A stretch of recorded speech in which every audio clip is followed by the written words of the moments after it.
Chapter 637 Are the Million Ghosts Very Strong? Chapter 637 Are the Million Ghosts Very Strong? Facing 10 sword images, even an ordinary expert would be surprised, failing to defend themselves. However, instead of moving to block the attacks, Rainless Path activated Defensive Blade and charged towards the sword images. Rainless Path then used the Tier 1 Swordsman skill, 5 consecutive slashes, on the Swordsman youth. 5 consecutive slashes was not a particularly powerful skill among Tier 1 Swordsman skills. However, this skill increased his attack speed more than any other in his arsenal. When executing the skill, the user would send out a total of 5 slashes, with each subsequent slash receiving a 20% attack speed and damage increase. Hence, each subsequent slash was faster and more powerful than the prior one, making it extremely difficult to counter. Both Rainless Path and the Mysterious Youth were swordsmen, and both parties were level 29. Although they had extraordinary attack power, their defenses were average. However, in terms of attributes, the youth was stronger. The boy had over 7,300 HP, whereas Rainless Path only had over 6,800 HP. If either swordsman failed to defend his opponent's attack, even if they did not die instantly, they would not have much HP remaining. Facing Rainless Path's suicidal attack, the swordsman youth had no choice but to activate Defensive Blade. Pung! Pung! Pung! After sparks scattered, both swordsmen pulled away from each other. Though neither received any damage, their defensive blades had been exhausted. For a short time, either swordsman could use the life-saving skill again. After a series of exchanges, either side managed to grasp an advantage over each other. Although the swordsman youth had the advantage in attributes, Rainless Path's combat techniques were superior.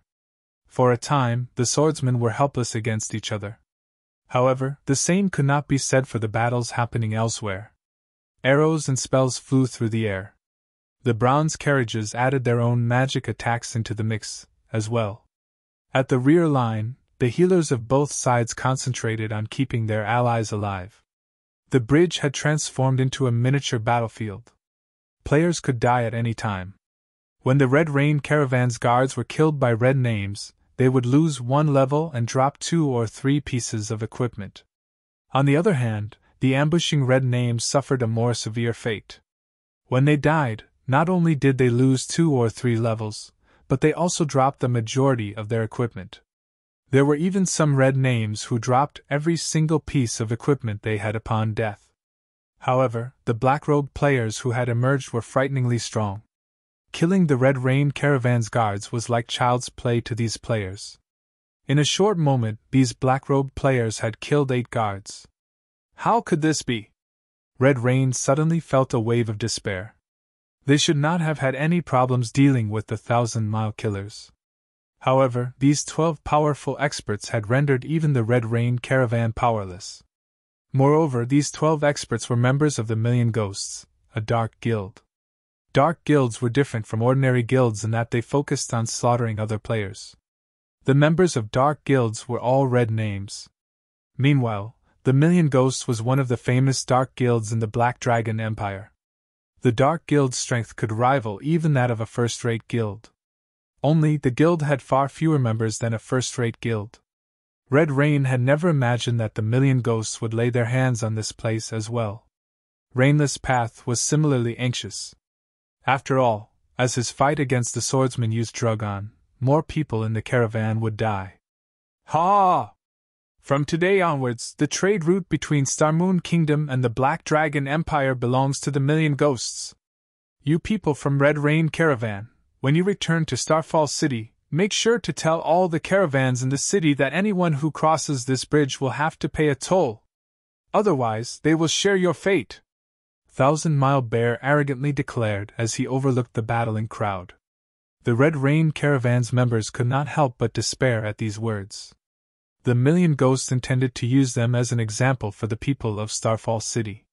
So, that's the case. However, are the Million Ghosts very strong? Shirfong asked, chuckling as he looked down on the level 29 berserker. Dark guilds would normally occupy some high-traffic routes, making a fortune in tolls.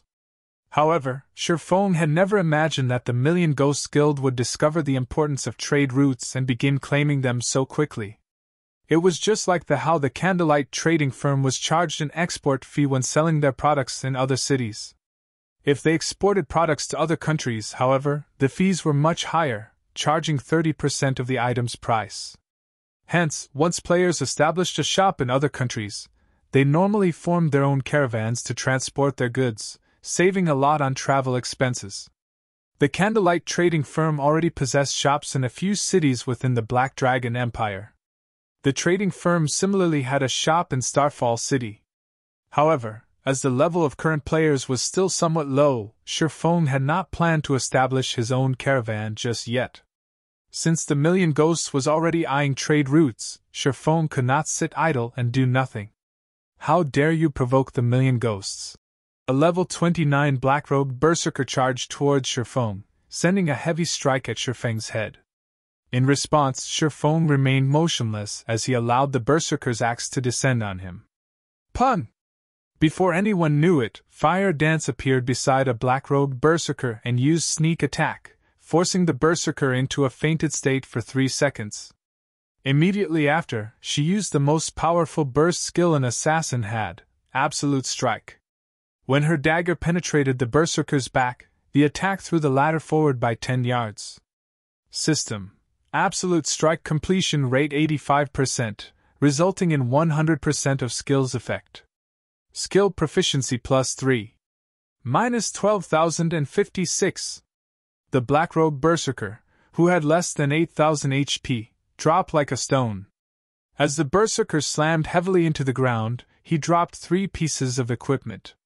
Since the berserker was a member of a dark guild, even though he was a red name, and his name was nearly black, his punishment from the system would not be too severe.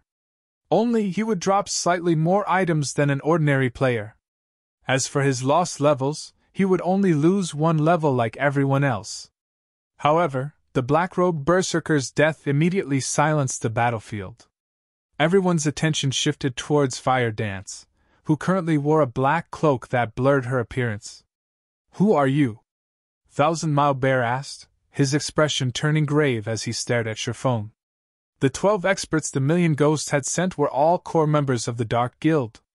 Every one of them was extremely powerful. Meanwhile, the berserker that Fire Dance had killed ranked 5th out of the 12 experts. If such a person died from a single hit, even an idiot could tell that Shifeng's group was not ordinary. Red Rain, who had begun to despair, also stared at Shifeng's party in disbelief. So strong! Rainless Path could not help but shiver when he recalled Fire Dance killing the black-robed berserker instantly. When he placed himself in the berserker's shoes, he felt that he would not have even had time to activate Defensive Blade, dying instantly. With such strength, Fire Dance could definitely rank at the very top of Starfall City. She was not someone that he could hope to contend with. At this moment, Shifeng waved his hand and said, "Get rid of them. Teach the Million Ghosts that there are some things that they are not allowed to touch." Fire Dance and the others nodded as they dashed towards the Million Ghost experts. Although there was not much of a level difference between them, in terms of equipment, Fire Dance and the others were leaps and bounds above the Million Ghost experts. Not to mention the Dark Guild's core members, even the Million Ghosts Guild leader would not have equipment that could compare with the Tier 1 set equipment. Cola charged at a level 29 black-robed assassin and used Divine Shield Strike. The Divine Blue Fire Shield transformed into a blue meteor that struck the assassin and dealt minus 2,748 damage. In response, the assassin hurriedly spun to Cola's back and used Backstab on the Guardian Knight. However, shifting his feet slightly, Cola easily blocked the attack with the Blue Fire Shield, receiving no damage. Immediately after, Cola followed up with the Hammer of Sanctions and Punishment, finishing off the black-robed assassin. The entire battle was over in a flash. If even an MT like Cola could defeat his opponent so swiftly, there was no need to mention the rest of Shifeng's party. With a wave of her staff, Aqua Rose cast Flame Explosion and finished off one of the bandits instantly. As for Fire Dance, she activated Wind Steps, and like Death's Scythe, she harvested her enemy's head easily. After a short moment, only a few of the 1,000-mile killers remained. As for the Million Ghosts members, only 4 of the black-robed experts still stood. Nobody would have thought that a party of players could actually render these red name experts utterly powerless. You guys are digging your own graves. 1,000-Mile Bear's eyes bulged from his anger. The Million Ghosts will not let you off the hook. We're retreating. Saying so, 1,000-Mile Bear turned and fled. However, activating silent steps, Shifeng immediately appeared behind 1,000-Mile Bear and sent a chop at the berserker. Shifeng's sword drawing speed was astonishing, and all everyone saw was a silver flash. In the next moment, 1,000-Mile Bear's body fell to the ground. The berserker could not believe that someone could actually execute such a fast attack.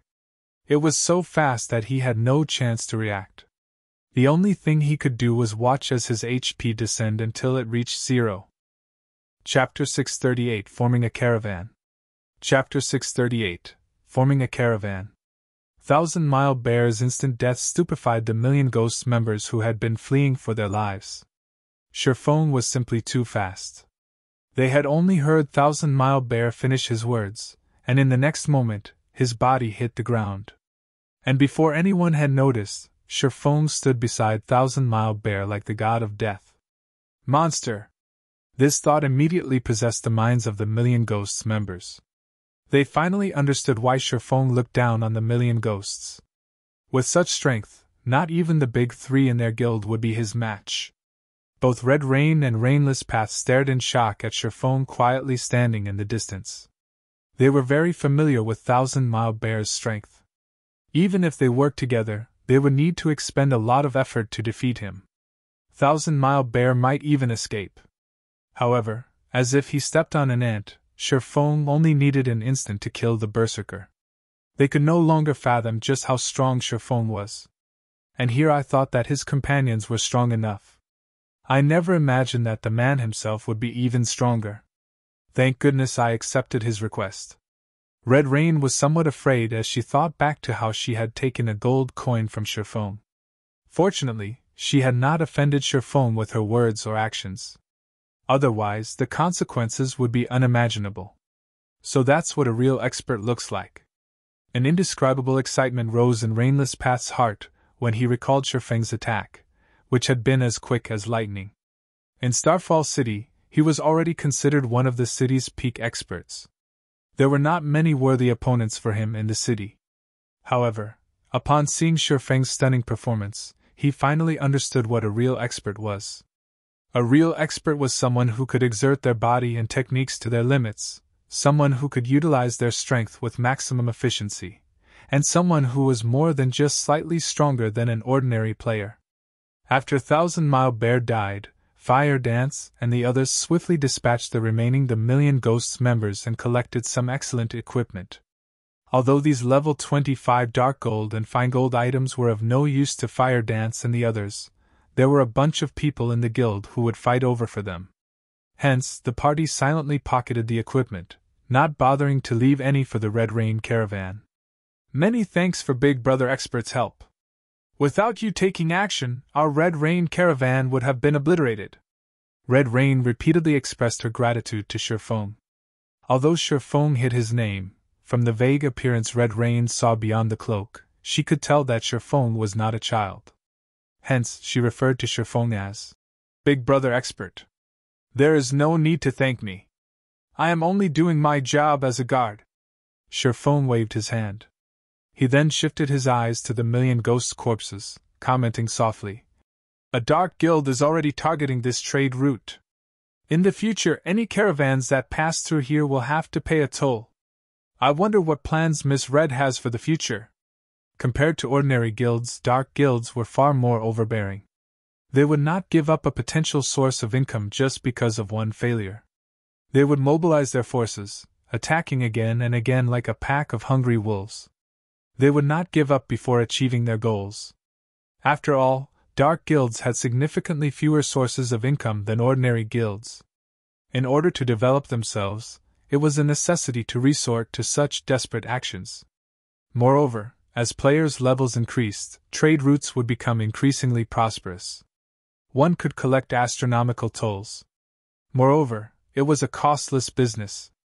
If a dark guild managed to take control of multiple important trade routes, its income would most likely exceed even the candlelight trading firms, which was why it was impossible for the million ghosts to give up on the trade routes. For a caravan of independent players like the Red Rain Caravan, there was no safety to speak of. Even an expert like Rainless Path could not change the outcome. After all, an independent expert's strength was limited. In the past, after Violet Cloud left Ouroboros, she had similarly established her own workshop to serve as her foundation. Otherwise, she would not have become a Tier 6 cleric god. Being questioned by Shifeng in such a way, Red Rain quickly realized the severity of the situation. Even if an independent caravan were powerful, it could not stand against a large guild. If this path is too risky, then our Red Rain Caravan can only move to other cities to develop ourselves. Red Rain could not help but sigh. She had never imagined that, shortly after the Red Rain Caravan improved and was about to follow a profitable path, an incident like this would happen. Move to other cities, huh? Very quickly, Rainless Path noticed a crucial point. Shaking his head, he said, "Sis, I think the other cities will have the same issue. It's only a matter of how high the tolls they are." Red Rain's mood soured further upon hearing Rainless Path's logic. If that were the case, independent players could no longer survive. "Miss Red, if you still wish to continue transporting goods, I know of a good option. I'm just not sure if you will be interested," Shifeng said, smiling. "Big brother expert, please tell us." Red Rain was definitely interested in what Shifeng had to say. "The Candlelight trading firm has recently begun to hire caravans to ship its goods to other kingdoms and empires. With the backing of the trading firm, you won't have to worry about large guilds robbing you when transporting goods in the future." Shifeng finally revealed his true goal. Red Rain and her group were experienced in the transportation of goods. As the Candlelight trading firm continued to develop, sooner or later, it would require its own caravan. By recruiting the Red Rain Caravan, not only would he establish a foundation for the trading firm in advance, but he could also deepen his connection with Red Rain and Rainless Path. The Candlelight trading firm? Is that the famous trading firm that Zero Wing established? Red Rain's breathing grew a little rushed. If the Candlelight trading firm were really hiring caravans to transport goods, this would be a heaven-sent opportunity for them. With the support of the trading firm, they would gain an additional layer of protection. The only issue was that they would have to prioritize the Candlelight trading firm's goods.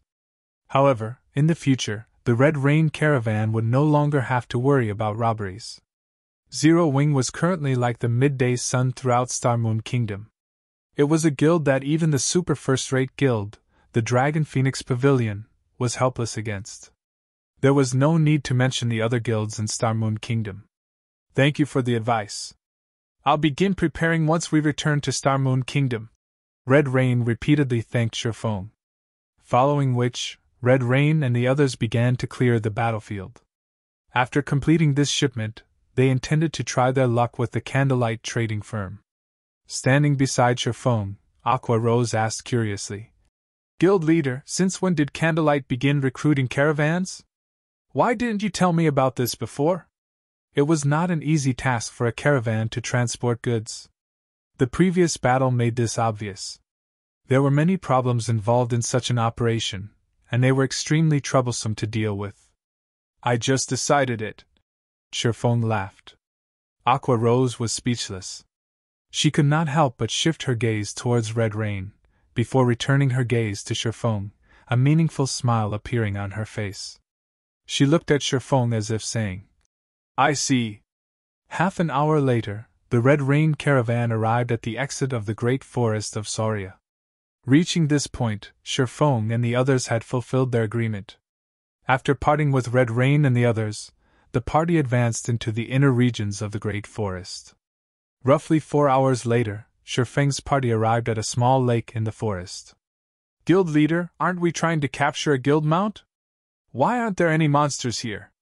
Blackie glanced at his surroundings, failing to find a single monster around the lake. No matter how he looked at it, this was not an area for capturing mounts. Shortly after Blackie finished speaking, the sound of wings reached his ears.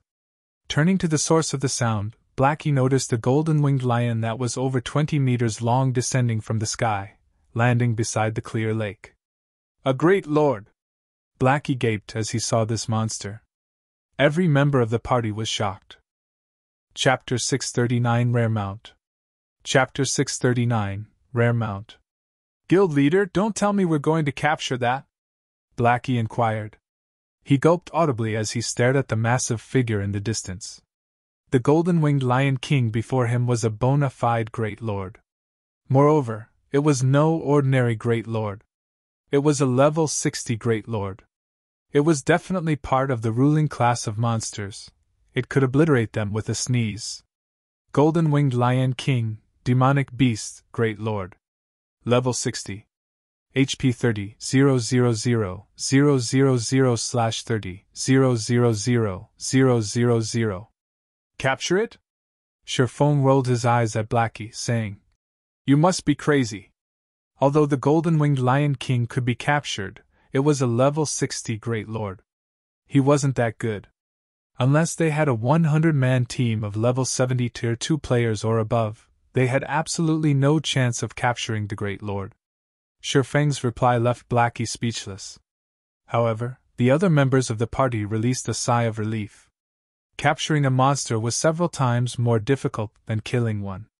We'll head over once it leaves, Sherfeng said in the team chat. This golden-winged Lion King was this area's overlord. Hence, no other monsters dared to approach the area around the lake. However, nobody would have thought that not only was the golden-winged Lion King a field boss, but it was also a guardian boss.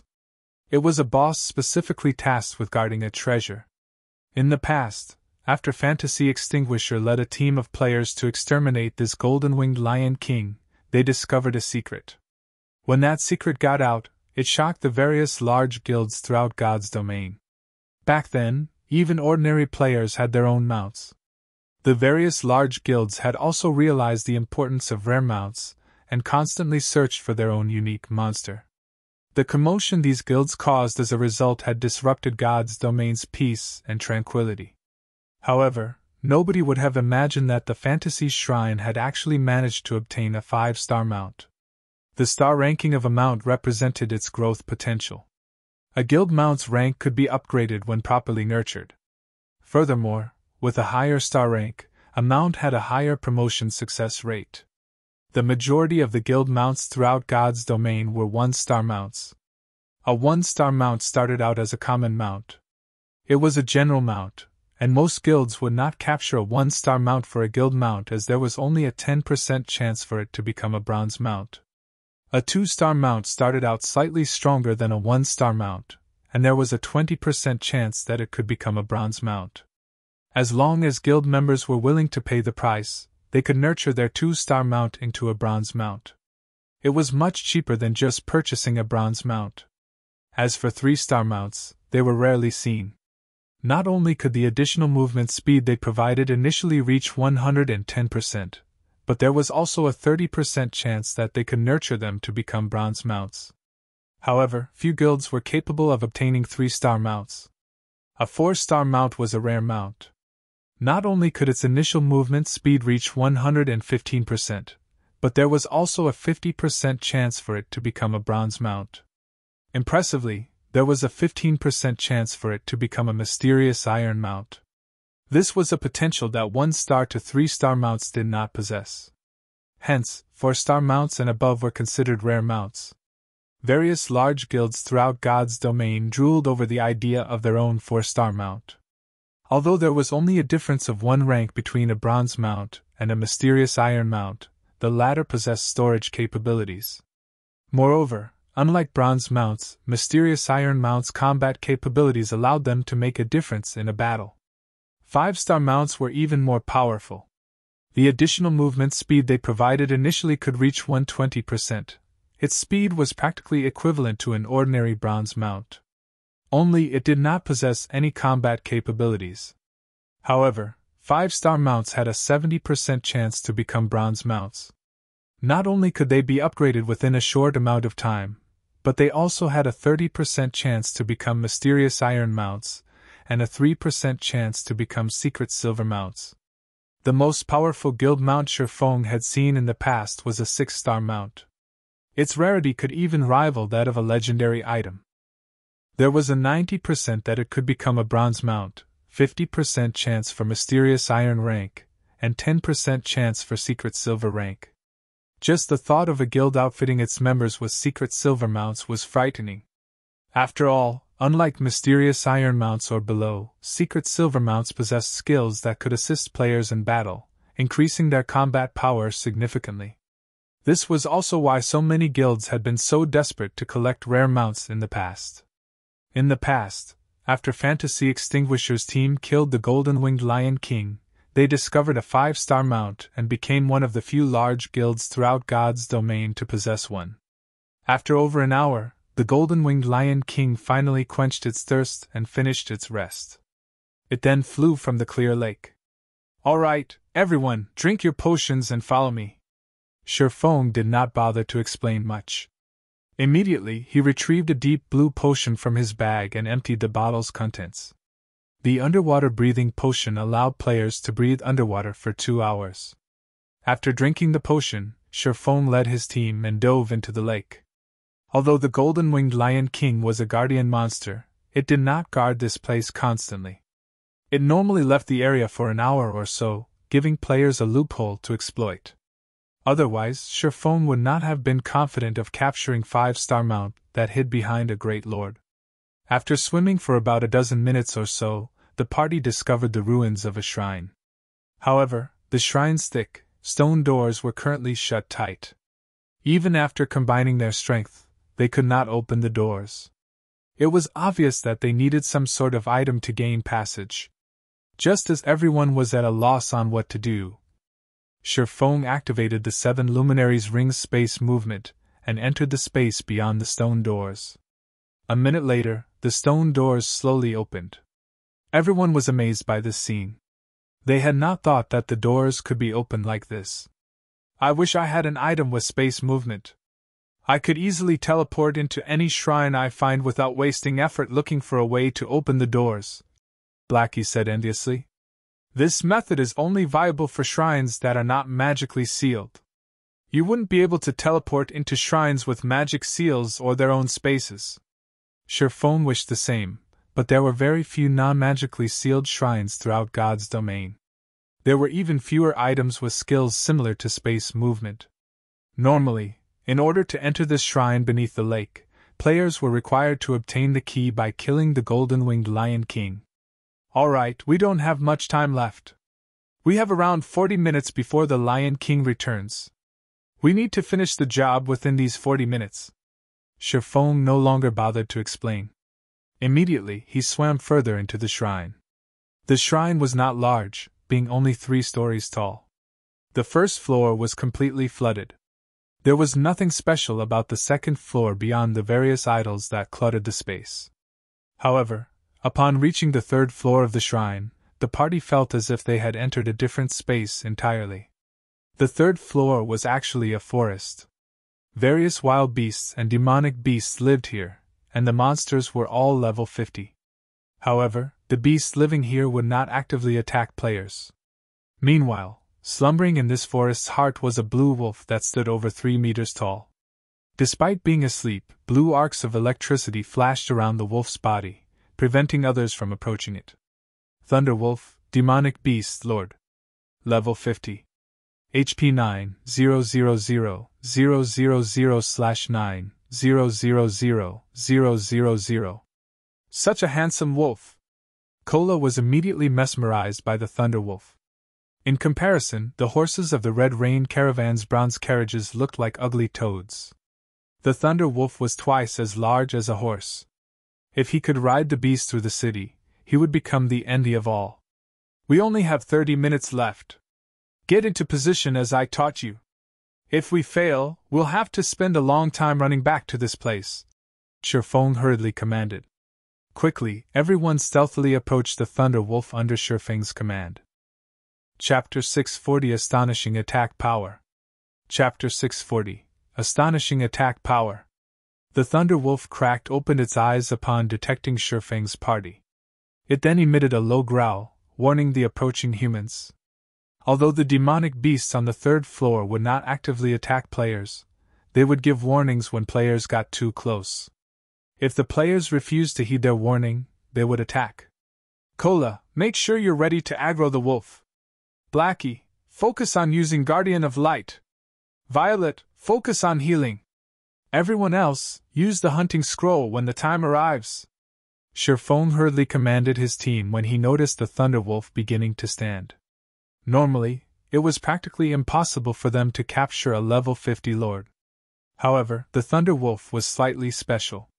One could use a special method to capture it. The first condition for capturing a wild beast or demonic beast was to lower the monster's HP to exactly 10%. If its HP were above or below 10%, one could not capture the monster. It was a stringent condition, and it was one of the reasons why killing a monster was much easier than capturing one. Cola was currently level 30 and wore a complete Tier 1 set equipment. He also had the Divine Blue Fire Shield. Even so, he could not hope to tank a level 50 lord. Finished with his commands, Shifeng revealed the Bible of Darkness and began activating demon summoning. Emerge, demon! When Shifeng finished chanting the incantation's final verse, the demon gates slowly opened. From behind the gates, a human-shaped demon, an evil blade spirit, stepped out. Sharp spikes and black scales covered the demon's body. This demon was a pure attack type and would not possess any support spells like the Heart Devourer. Evil Blade Spirit, Evil Spirit. Level 36. HP 3000/3000/3000. Not bad. At least it's a Tier 2 demon. Shifeng smiled at the Evil Blade Spirit in satisfaction. Although it was not as strong as the Thunderwolf, it would still be of significant help. It was fully capable of pinning down the Thunderwolf for a long period. Everyone, assist the Evil Blade Spirit and attack the Thunderwolf. Make sure you dodge the wolf's lightning attacks. Shifeng then commanded the Evil Blade Spirit to charge at the Thunderwolf. The Evil Blade Spirit fought like a berserker. Activating Shadow Charge, it appeared before the Thunderwolf like a ghost. The Blade Spirit's sword-like arms then sliced fiercely at the Thunderwolf's body. -17,519. -16,749. 2 damages that were over -10,000 points appeared above the Lord's head, shocking the team. Such a high attack power. Shifeng was also surprised. We lucked out this time. A level 36 Lord had no chance against a level 50 Lord. The latter's defense was many times higher. The Thunder Wolf's defense was even greater than an ordinary level 35 Great Lord. For Shifeng, he would have to enter his twofold berserk state to inflict more than -10,000 damage to the Thunderwolf. Yet, the similarly Lord-ranked Evil Blade Spirit could easily deal more than -10,000 damage. The demon's attack power was stronger than even a high lord of the same level. Oh whoa! The Thunderwolf howled. Countless blue arcs of electricity suddenly appeared and surrounded its body, significantly increasing its speed. It then swung its claws at the Evil Blade Spirit. The Tier 2 Evil Spirit had no opportunity to block or evade before the attack struck and sent it flying backward by more than 10 yards. As it crashed to the ground, the resulting impact formed a large crater. The Thunder Wolf's claws easily sliced through the Evil Blade Spirit's scale armor, leaving multiple scorched scratch marks. The Evil Blade Spirit's HP instantly fell by 41,864. The difference in strength between them was instantly obvious. Isn't its attack a little too powerful? If I don't activate life-saving skills, I'll most likely die with a single hit. Standing a short distance away, Cola gulped when he saw the Thunderwolf's damage. He no longer dared underestimate the demonic beast. The Thunderwolf's attack power was many times stronger than even the Great Lord-ranked Blue Fire Crow King. Just how were they supposed to lower this monster's HP to 10%? Violet, heal the Evil Blade Spirit! Everyone else, attack from a distance! Shifeng was not particularly surprised by this result. Level 50 was another great divide of levels. At level 50, players could become Tier 2 classes. Hence, monsters would become a lot more powerful after reaching level 50 as well. Moreover, the Thunderwolf was a super attack-type demonic beast. Naturally, its attack power was dismaying. However, this astonishing attack power was the key factor in capturing the Thunderwolf. Following which, Shaman controlled the evil blade spirit and began to lure the Thunderwolf elsewhere. At the same time, Violet Cloud continuously healed the evil blade spirit. Although each of her heals could only recover several thousand HP for the Tier 2 evil spirit, they added up. As long as the evil blade spirit fought while it fled, it will soon recover to full HP. Meanwhile, Blackie and Aqua Rose were the party's main damage dealers.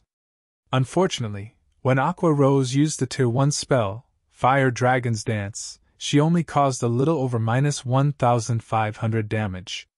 As for Blackie, who wielded an epic staff, he only dealt over -2,000 damage with the Tier 1 spell, Darkness Ball. Against the Thunderwolf's 9 million HP, their attacks were practically negligible. Only after including the Evil Blade Spirit's attacks did their damage surpass the Lord's battle recovery. After Shaman lured the Thunderwolf to a low-lying area, he stopped actively controlling the Evil Blade Spirit and allowed it to attack on its own. This should be the place. Shaman observed his surroundings. After confirming that there were no problems, he recovered a dark blue Tier 2 magic scroll from his bag. Everyone, distance yourselves 50 yards from the Thunderwolf. Hearing Shaman's command, although Blackie and Aqua Rose wondered why he wanted them to stop attacking, they had no choice but to back away from the Thunderwolf. After seeing Blackie and Aqua Rose retreat, Shaman unfurled the magic scroll and began chanting the incantation recorded within. At this moment, the Evil Blade Spirit, which confronted the Thunderwolf head-on, lost HP rapidly. Each of the Thunderwolf's attacks dealt over -40,000 HP, while its skills dealt over -70,000 damage. The Evil Blade Spirit only had 3 million HP. Very quickly, the demon's HP fell below 2 million. On the other hand, the Thunderwolf had only lost around 100,000 HP. Blackie, use Guardian of Light on the Blade Spirit, Shaman said sternly through the party chat after completing his preparations. Immediately, Blackie cast Guardian of Light on the Evil Blade Spirit. Guardian of Light was an additional skill of Mavis's Guard. When activated, the skill granted immunity to all magic damage, reduced physical damage taken by 80%, and recovered 5% HP every second for 20 seconds. It was one of the most powerful life-saving skills at this stage of the game. After receiving Guardian of Light, the damage the Evil Blade Spirit received fell sharply from over -40,000 points to just over -2,000 points. Moreover, it also recovered 5% of its HP every second. For the Evil Blade Spirit, that was 150,000 HP every second. Not only did the Evil Blade Spirit stop losing HP, but its HP also recovered rapidly. What's going on? Aqua Rose was surprised. The Thunderwolf had initially dealt over -40,000 damage to the Evil Blade Spirit. Even if its damage were reduced by 80%, it should still deal over -8,000 damage. Yet now, its attacks only inflicted over -2,000 damage. Before Aqua Rose could make sense of the situation, Shaman activated the Tier 2 magic scroll, Waterfall, in his hands. Suddenly, a massive magic array appeared above the Thunderwolf. A torrent of water then gushed out of the magic array, pummeling the Thunderwolf and causing damages of over -4,000 points to appear above the Lord's head. The magic scroll's effect lasted for 4 seconds. We're finally done. All we need to do now is to watch the show. Shaman smiled faintly. Watch the show? Doubt flashed in Fire Dance's eyes. Everyone was clearly confused. They did not understand Shaman's actions. It was merely a Tier 2 magic scroll. Moreover, it wasn't dealing much damage. In the next moment, however, everyone's eyes nearly fell out of their sockets. Suddenly, damages of more than -60,000 points started appearing above the Thunderwolf's head. This is... When Fire Dance noticed the Thunder Wolf's claws falling into the pooled water from the waterfall, and it receiving massive amounts of damages as a result, she immediately came to a realization. That's right. The Thunder Beast's attacks are mainly lightning-type magical attacks. Using the electrical conductivity of water, although the water will amplify the power of its attacks, it will also become a victim of its own power. Shifeng explained, grinning. If it were any other monster, he would have no method to capture it. Unfortunately for the Thunder Wolf, its attacks were lightning-based, so its greatest weakness was water. Hence, when the Fantasy Shrine had faced enemies with water-type AoE spells, they would not utilize their Thunder Wolf mounts to assist them in battle, as doing so would cause more harm than good. For a time, the Thunder Wolf's 9 million HP rapidly decreased. Everyone, get ready! Watching the Thunder Wolf's HP about to reach 10%, Shifeng immediately ordered everyone to retrieve a hunting scroll and begin the capturing process. Chapter 641 Battle Demon. Chapter 641 Battle Demon. Black Dragon Empire, Sandstone Town. Sandstone Town occupied the Black Dragon Empire's southern border and was the nearest town to the Starmoon Kingdom. Unfortunately, the forces of darkness occupied this town, so ordinary players could not venture here. Only players who had joined the forces of darkness could enter the town safely. The forces of darkness controlled very few towns, so many dark guilds were based in Sandstone Town. Among them, the most powerful dark guild was the Million Ghosts. One could say that the Million Ghosts was Sandstone Town's absolute overlord. 1,000 Miles team was defeated? Impossible! We sent 12 core members to assist them. With the strength of the independent caravans that traveled between Starfall City and Copper Mountain City, how could they possibly lose? Inside the conference hall of the Million Ghosts, the Dark Guild's upper echelons were flabbergasted when they received news of Thunder Mao Bear's defeat. Dark Guilds were different from ordinary guilds. Their members relied on strength to raise their positions within the guild. Meanwhile, every person who became a core member was an expert who had fought hundreds and thousands of guild members to get to there. There were only slightly more than 100 core members in the Million Ghosts. If these core members were members of any of the ordinary large guilds, everyone would easily become one of the top few experts within the guild. Yet, of the 12 core members they dispatched, not a single one managed to return alive. It was simply inconceivable. What did the 12 that died have to say? The middle-aged man, who occupied the guild leader's seat, asked. This middle-aged man had dark eyes, a stalwart body, brown skin, and a chiseled face. When this man spoke, the conference hall immediately fell silent. Nobody dared to act presumptuously before this man. This man was the Million Ghosts guild leader, Lifestealer. He was also an intimidating character who the various large guilds in Black Dragon Emperor had nicknamed Battle Demon. In an ordinary guild, the position of guild leader was only a symbol of status, not a symbol of strength. This held true for most guilds in God's domain. However, for dark guilds, the position of guild leader was the symbol of both status and strength. The fact that Lifestealer had become the Million Ghosts guild leader proved that his strength ranked number 1 in the entire guild. Due to Lifestealer's presence in the Million Ghosts, the various large guilds in the several nearby cities avoided provoking the Million Ghosts at all. Even the guild ruling over Bronze Mountain City, the Holy Church of War, deferred to the Million Ghosts. The Holy Church of War was a second-rate guild with control over 5 cities. It was a top-tier second-rate guild that had over 300,000 members. The guild also had 2 experts who ranked on the God's Domain experts list. Yet, such a guild still allowed the Million Ghosts to manage the trade route to Starmoon Kingdom freely. This was all due to the Battle Demon Lifestealer. Their opponents wore cloaks, so they did not see who they were fighting. However, judging by the enemy's tone, it seems that they looked down on the Million Ghosts.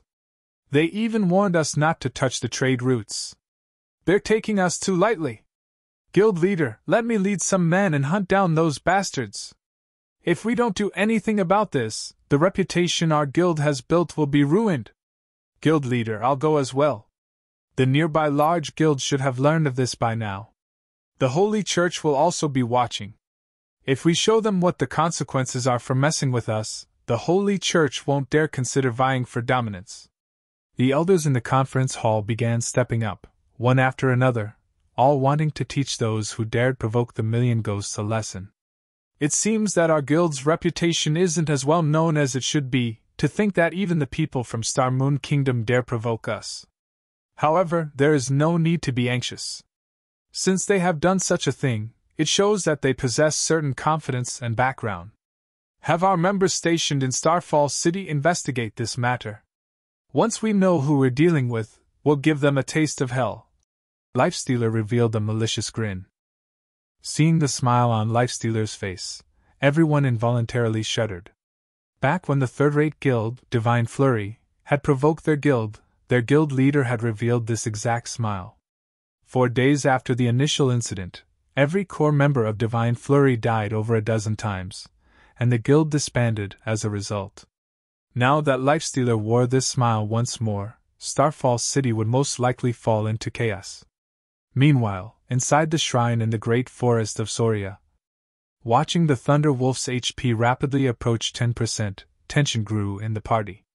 This was the crucial moment to capture the Thunder Wolf, and any mistakes could waste all of their previous efforts. Suddenly, Sherfone controlled the evil blade spirit to leave the flooded area. Meanwhile, Fire Dance and the others dashed towards the Thunder Wolf, each holding a hunting scroll. 12%. 11%. 10%. Start! Sherfone immediately lured the Thunder Wolf out of the flooded area, the Lord's HP stopping at precisely 10%. Upon reaching her position, Fire Dance chanted the last verse of the incantation and activated the hunting scroll. Shio!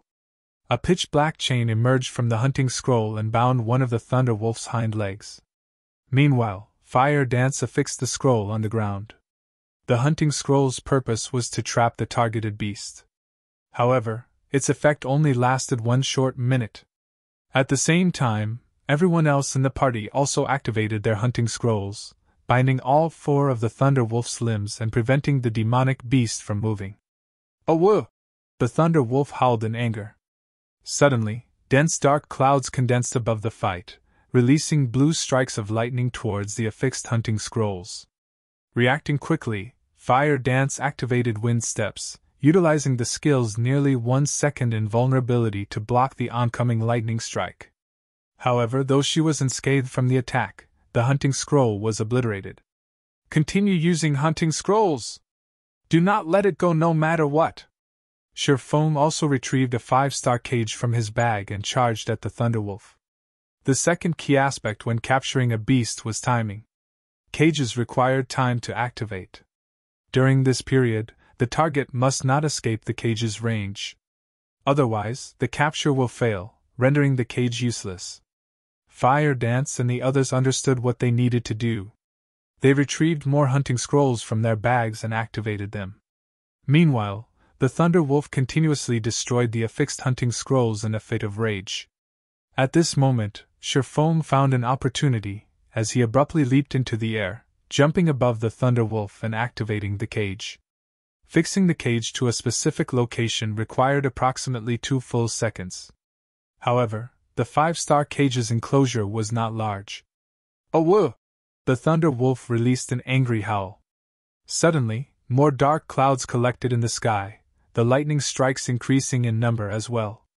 Immediately, 2 of the 5 affixed hunting scrolls were destroyed. The Thunder Wolf then made an angled jump, escaping the cage's enclosure in the nick of time. Capture failed.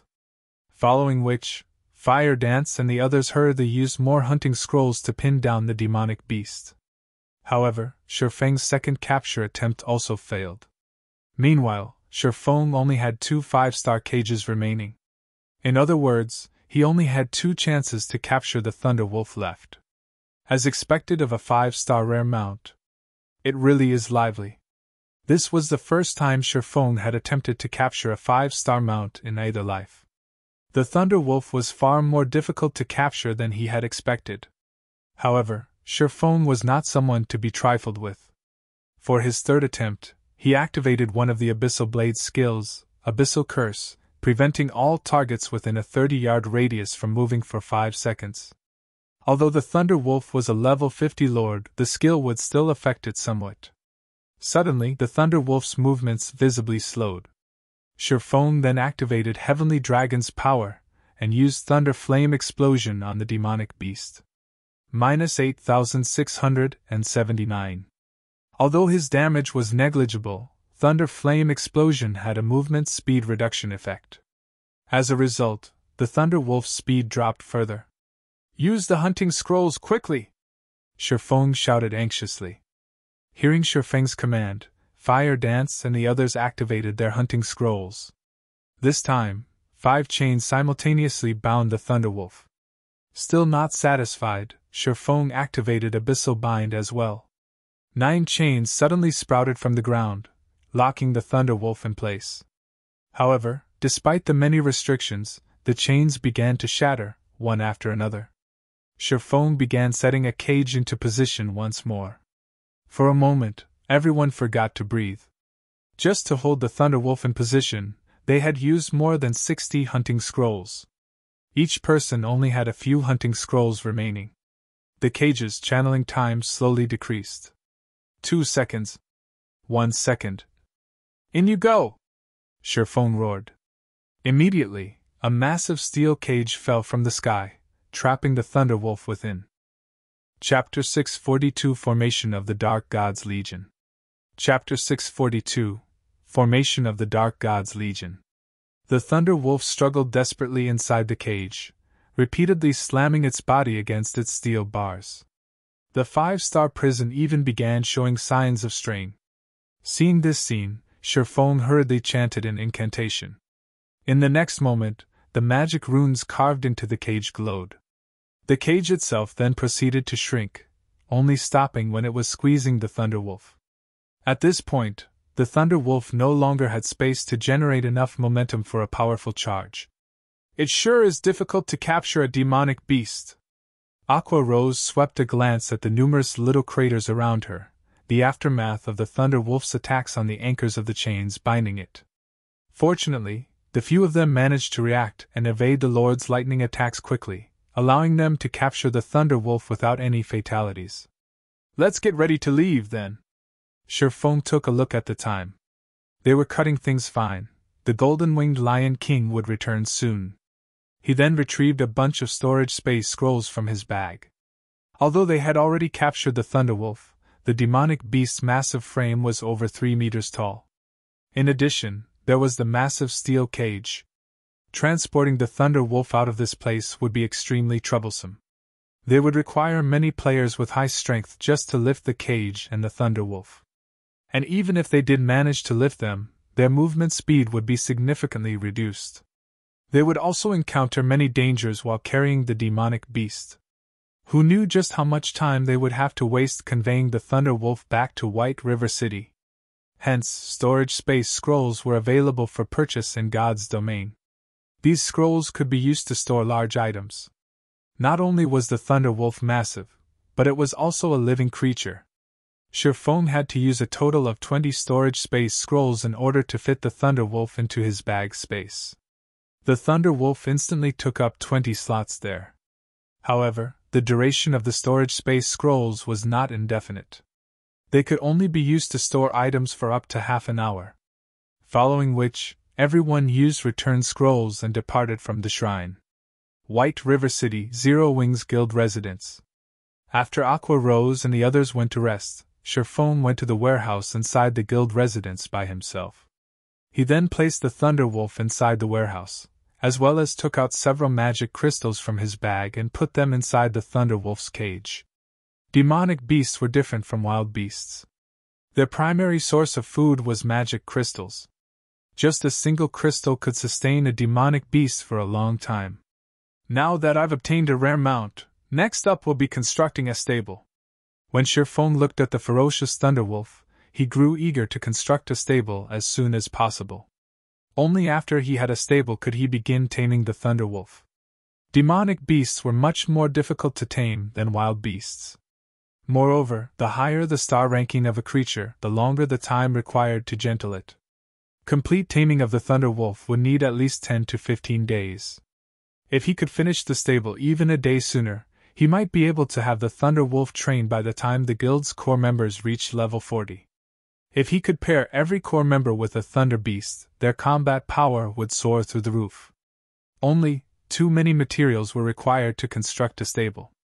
The stable was different from the other structures inside the guild residence, which needed only money to build. Moreover, many of the materials required for a stable were obtainable only from large-scale team dungeons. I need to speed things up a little bit. Sherfone then thought about forming the Dark Gods Legion. Whether it was the collection of the materials for the stable or for the Candlelight trading firm's future development, he needed to form a powerful Dark Gods Legion right away. Sherfone had already experienced the development process of God's Domain before, so he knew full well that as players reached higher levels, battles between players would occur more frequently. Guild wars would also grow increasingly intense. If a guild did not possess a formidable legion that could serve as a deterrence, said guild would get embroiled in many wars in the future. Following which, Sherfone instructed Aqua Rose to pick roughly 300 elites to form the Dark Gods Legion. Meanwhile, the equipment provided to the members of the Legion would be inferior only to that of Zero Wing's main force.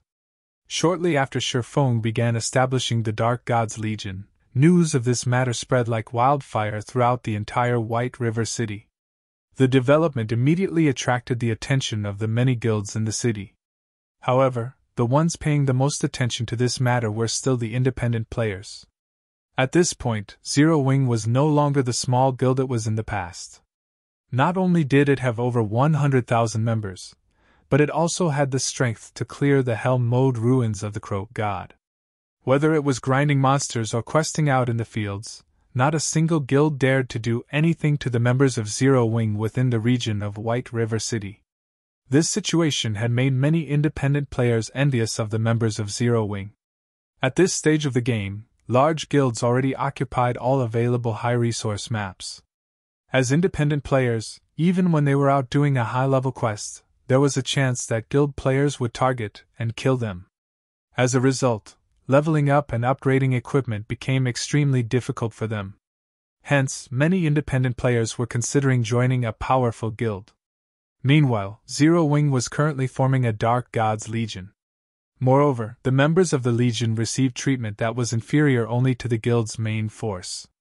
It should be known that, while every guild had plenty of ordinary teams in its midst, there would be only one main force. Zero Wing's formation of a legion was equivalent to establishing a second main force. This situation tempted many independent players to join Zero Wing. For a time, the number of players trying to enter Zero Wing surged once more. Sherfone spent 2 whole days carefully choosing the members of the Dark Gods Legion. After all, the number of people he could use Light of Darkness on was limited. Even though he could take back the power of darkness he bestowed, he still preferred not to flaunt it. Meanwhile, during this period, Sherfone produced quite a number of intermediate mana armor kits, which were all meant for the members of the Dark Gods Legion. During these 2 days, many things happened throughout God's Domain as well. One of these developments was that many guilds had succeeded in raiding 50-man team dungeons and had moved their competition on to 100-man team dungeons. However, 100-man dungeons were significantly different from 50-man dungeons. One could say that 50-man dungeons were warm-ups for 100-man dungeons. The number of monsters and the monster's strength inside a 100-man dungeon were both significantly higher than in a 50-man dungeon. Of course, the loot from a 100-man dungeon would also make many players drool. Initially, level 30 fine gold equipment was extremely difficult to obtain.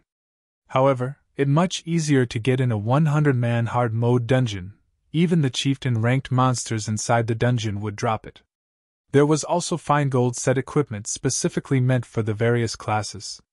Nevertheless, the most attractive part about 100-man dungeons would still have to be the forging designs and various sorts of rare potion recipes that were not obtainable from any other place. Getting even a single design or recipe would mean endless riches. Meanwhile, Zero Wing was also desperately trying to raid a 100-man dungeon. However, despite obtaining the power of darkness, the progress of Zero Wing's main force was only subpar at best. A 100-man dungeon had a total of 6 main bosses. Currently, Zero Wing had managed to defeat only 2 of them. They had yet to see what the final boss looked like. Aside from competing over 100-man dungeons, the next thing that excited players the most was the activation of the Colosseum list. To experts, this was a relatively good benefit. The Colosseum list also served as an incentive for players to improve their skill completion rates and combat power. The Colosseum list was the combat power rankings of the Divine Colosseum. As long as one managed to rank within the list, they would obtain the corresponding Colosseum points. Players could use these points to exchange for many items such as equipment, skills, potions, rare materials, and many more items. Among them, the greatest attraction was the equipment available. Not only was there level 30 Dark Gold equipment available, but even level 30 Dark Gold set equipment was also up for exchange. Due to this reason, Divine Colosseums throughout God's domain became extremely popular. Many players fought desperately to raise their rankings on the Colosseum list. Large guilds sent their core members one after another to challenge the Divine Colosseum. For a time, many hidden experts emerged throughout God's domain, giving players a great shock. Nobody had thought that there were actually so many experts in God's domain. Meanwhile, Sherphone was currently seated in a large private room in the Divine Colosseum of White River City. Chapter 643 Astonishing Financial Resources. Chapter 643 Astonishing Financial Resources.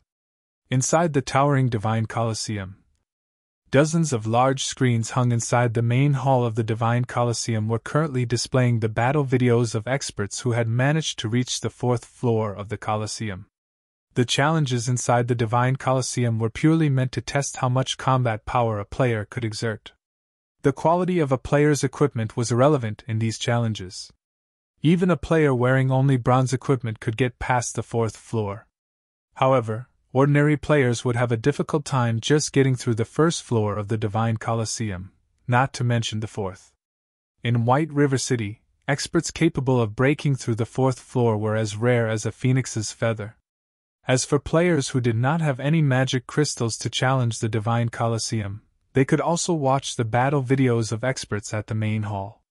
Of course, these videos were only released with the consent of the players involved. Players could also use this opportunity to make a name for themselves. Look! Heaven's Burial is here again! Everyone in the hall quickly noticed the arrival of a group of players. These players were uniformly level 30, and they were members of Heaven's Burial's current main force. If not for the fact that they were aiming to obtain the first clear of a 100-man dungeon, these players would have long since leveled up. Even so, their levels were currently far ahead of ordinary players. Besides their levels, the equipment of Heaven's Burial's members was also extremely eye-catching. Most of them boasted level 30 fine gold and dark gold equipment, with the most inferior being level 25 dark gold equipment. In contrast, the typical equipment of current, ordinary players was only level 25 mysterious iron equipment. Only elite players possess several pieces of level 25 secret silver equipment.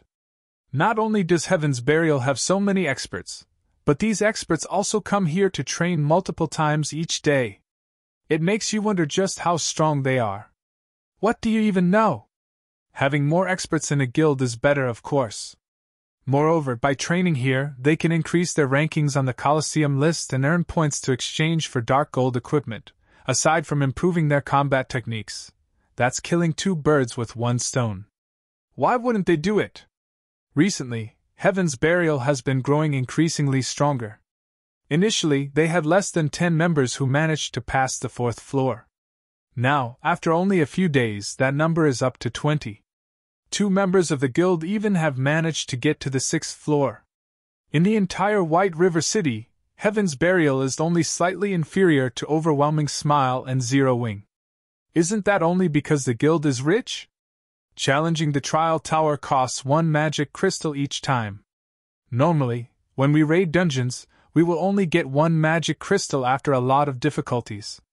Even then, we still have to split it among several people.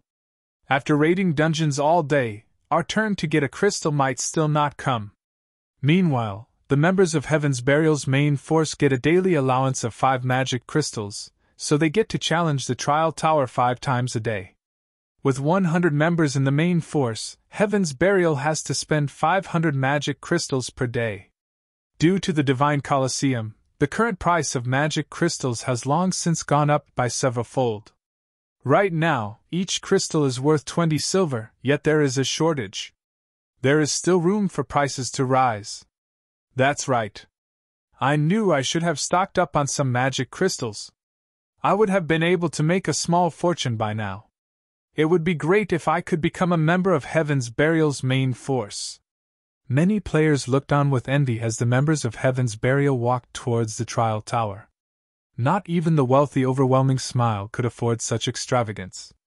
Currently, 500 magic crystals were equivalent to 100 gold. Of course, a majority of these magic crystals came from the dungeons raided by the guild. Otherwise, even Heaven's Burial would find it extremely taxing to fork out 100 gold every day. Meanwhile, Sherfong, who had rented a large private room in the Divine Colosseum, was currently standing before 300 people. These people were all players he had selected for the Dark Gods Legion. Currently, everyone in the Dark Gods Legion was feeling excited. These members had not expected to be able to meet their legendary guild leader, Black Flame, in person. Moreover, Black Flame was even going to nurture them himself. This training was a privilege that was not available anywhere else in the entire Starmoon Kingdom. Nobody in Starmoon Kingdom did not know of one hit Asura, the publicly acknowledged #1 expert of Starmoon Kingdom. Tuition with the #1 expert of Starmoon Kingdom was a privilege beyond price. I'll put this out first. Although you all official members of the Dark Gods Legion and get to enjoy extremely high benefits, the Dark Gods Legion operates on an elimination system. Waiting behind you are 700 reserve members. If your strength is found wanting, a reserve member will take your place, Sherfong said in a somber tone. From today onwards, each of you will receive 10 magic crystals daily to challenge the trial tower. I will rank you based on your battle record in the trial tower. At the end of each week, I will compare the last 30 official members with the top 30 reserve members. The winners will be official members, while the losers will go on the reserve team. Everyone could not help but gasp. The competition was incredibly intense. Up to 30 people might switch out each week. However, everyone was also shocked at Zero Wing's generosity. The Dark Gods Legion had 300 members in all. If every member could spend 10 magic crystals a day, that meant that Zero Wing would expend a total of 3,000 crystals, or 600 gold, daily. This outlay was simply inconceivable. Even a first-rate guild did not boast such frightening financial resources. What no one knew was that, even if Zero Wing had that much money, it was impossible to purchase so many magic crystals. Currently, the various large guilds were treating magic crystals like strategic resources. They would not sell any of their magic crystals at all. One could only purchase a small amount from independent players. However, even before the release of the Divine Colosseum, Sherfong had already tasked Melancholic Smile with purchasing magic crystals in bulk. They had spent practically all the coins they earned stocking up on magic crystals. Currently, the Candlelight trading firm had several warehouses full of magic crystals. Ah, right. I forgot to mention one more thing. The top 30 people will receive an invitation to undergo training together with the guild's top-tier experts. Sherfong laughed. I believe that all of you have probably heard how Zero Wing has a special training ground. Whether you will be able to go there and train will depend on your efforts. Guild leader, you're not tricking us, right? Can we really go to that place? Many Dark Gods members asked in anticipation. They had indeed heard that Zero Wing possessed a specialized training facility in the real world. There, one could ramp up their combat techniques. One could also learn the rumored advanced combat techniques and become a true top-tier expert. Originally, training at that place was a privilege available to only a limited number of core members. Nobody had expected that even official members of the Dark Gods Legion could receive such a treatment. As long as you can enter the top 30, you can naturally go. Sherfong shook his head and laughed. The Big Dipper Training Center completed the renovation of the Greenwater Villa only recently. The villa was outfitted with all kinds of training apparatuses and could now accommodate more people. Otherwise, he really would not be able to extend its use to the members of the Dark God's Legion. When Sherfone was done speaking, the atmosphere inside the private room instantly changed. Everyone there was flushed with fighting spirit, and they could not help but want to dash to the trial tower right this instant to raise their rankings. After Sherfone distributed the magic crystals and concluded the meeting, everyone promptly rushed out of the private room and ran as fast as they could towards the trial tower. This scene stupefied the players inside the main hall. Chapter 643 Astonishing Financial Resources. Chapter 644 Secret Competition. Chapter 644 Secret Competition. How rich is Zero Wing? They're actually sending so many people to the trial tower all at once. They should be members of the newly formed Dark God's Legion. I heard that the benefits they receive are only beneath what Zero Wing's main force enjoys. Being a guild's core member must be great. They get to enter the trial tower every day. On the other hand, independent players like us can only enter once in a long while. I know, right? Magic Crystal's drop rate is simply too low in party dungeons. It's only higher in team dungeons. As expected of the number 1 guild of White River City. Even Overwhelming Smile can only send 200 members each day, while Heaven's Burial only sends 100 members. On the other hand, Zero Wing is sending 300 people in one go. Moreover, they are only members of the Dark God's Legion. Everyone was incredibly jealous. Only the members of large guilds had access to such a large supply of magic crystals each day. Independent players had to struggle just to obtain a single crystal. As for small guilds, although they could also afford to supply their members with magic crystals, they could not afford to offer a large amount every day. One could gauge a guild's financial strength in White River City by the number of members that entered the trial tower. What's so amazing about Zero Wing? Can its financial strength compare to Overwhelming Smile? The level 30 Guardian Knight, Lone Tyrant, sneered as he entered the Divine Colosseum. Ever since the Dark Star's disbandment, Lone Tyrant held firm to his hatred of Zero Wing. If not for Zero Wing, Dark Star would have been White River City's ruler, and he would have stood as its emperor. Due to Zero Wing's constant rise, he was now only one of Overwhelming Smile's core members. He was not even the guild's chief MT. He was nothing more than cannon fodder. However, it was also because of this that he was able to experience just how frightening Underworld was. Particularly, after the third evolution of God's Domain, Underworld had increased its investment in God's Domain by several folds, pouring a massive sum of money into the game. Not only did the organization begin recruiting a large number of experts, but it had also collected a large stock of magic crystals, which were extremely important to current players. Even a first-rate guild could not compete with Underworld's financial resources. Underworld's influence covered a vast expanse of God's Domain. It could purchase magic crystals through several avenues. This was an advantage that many first-rate guilds did not possess. With all these magic crystals, Underworld could quickly nurture plenty of experts through the Divine Colosseum. God's Domain was not a game that could be dominated by a single player's strength.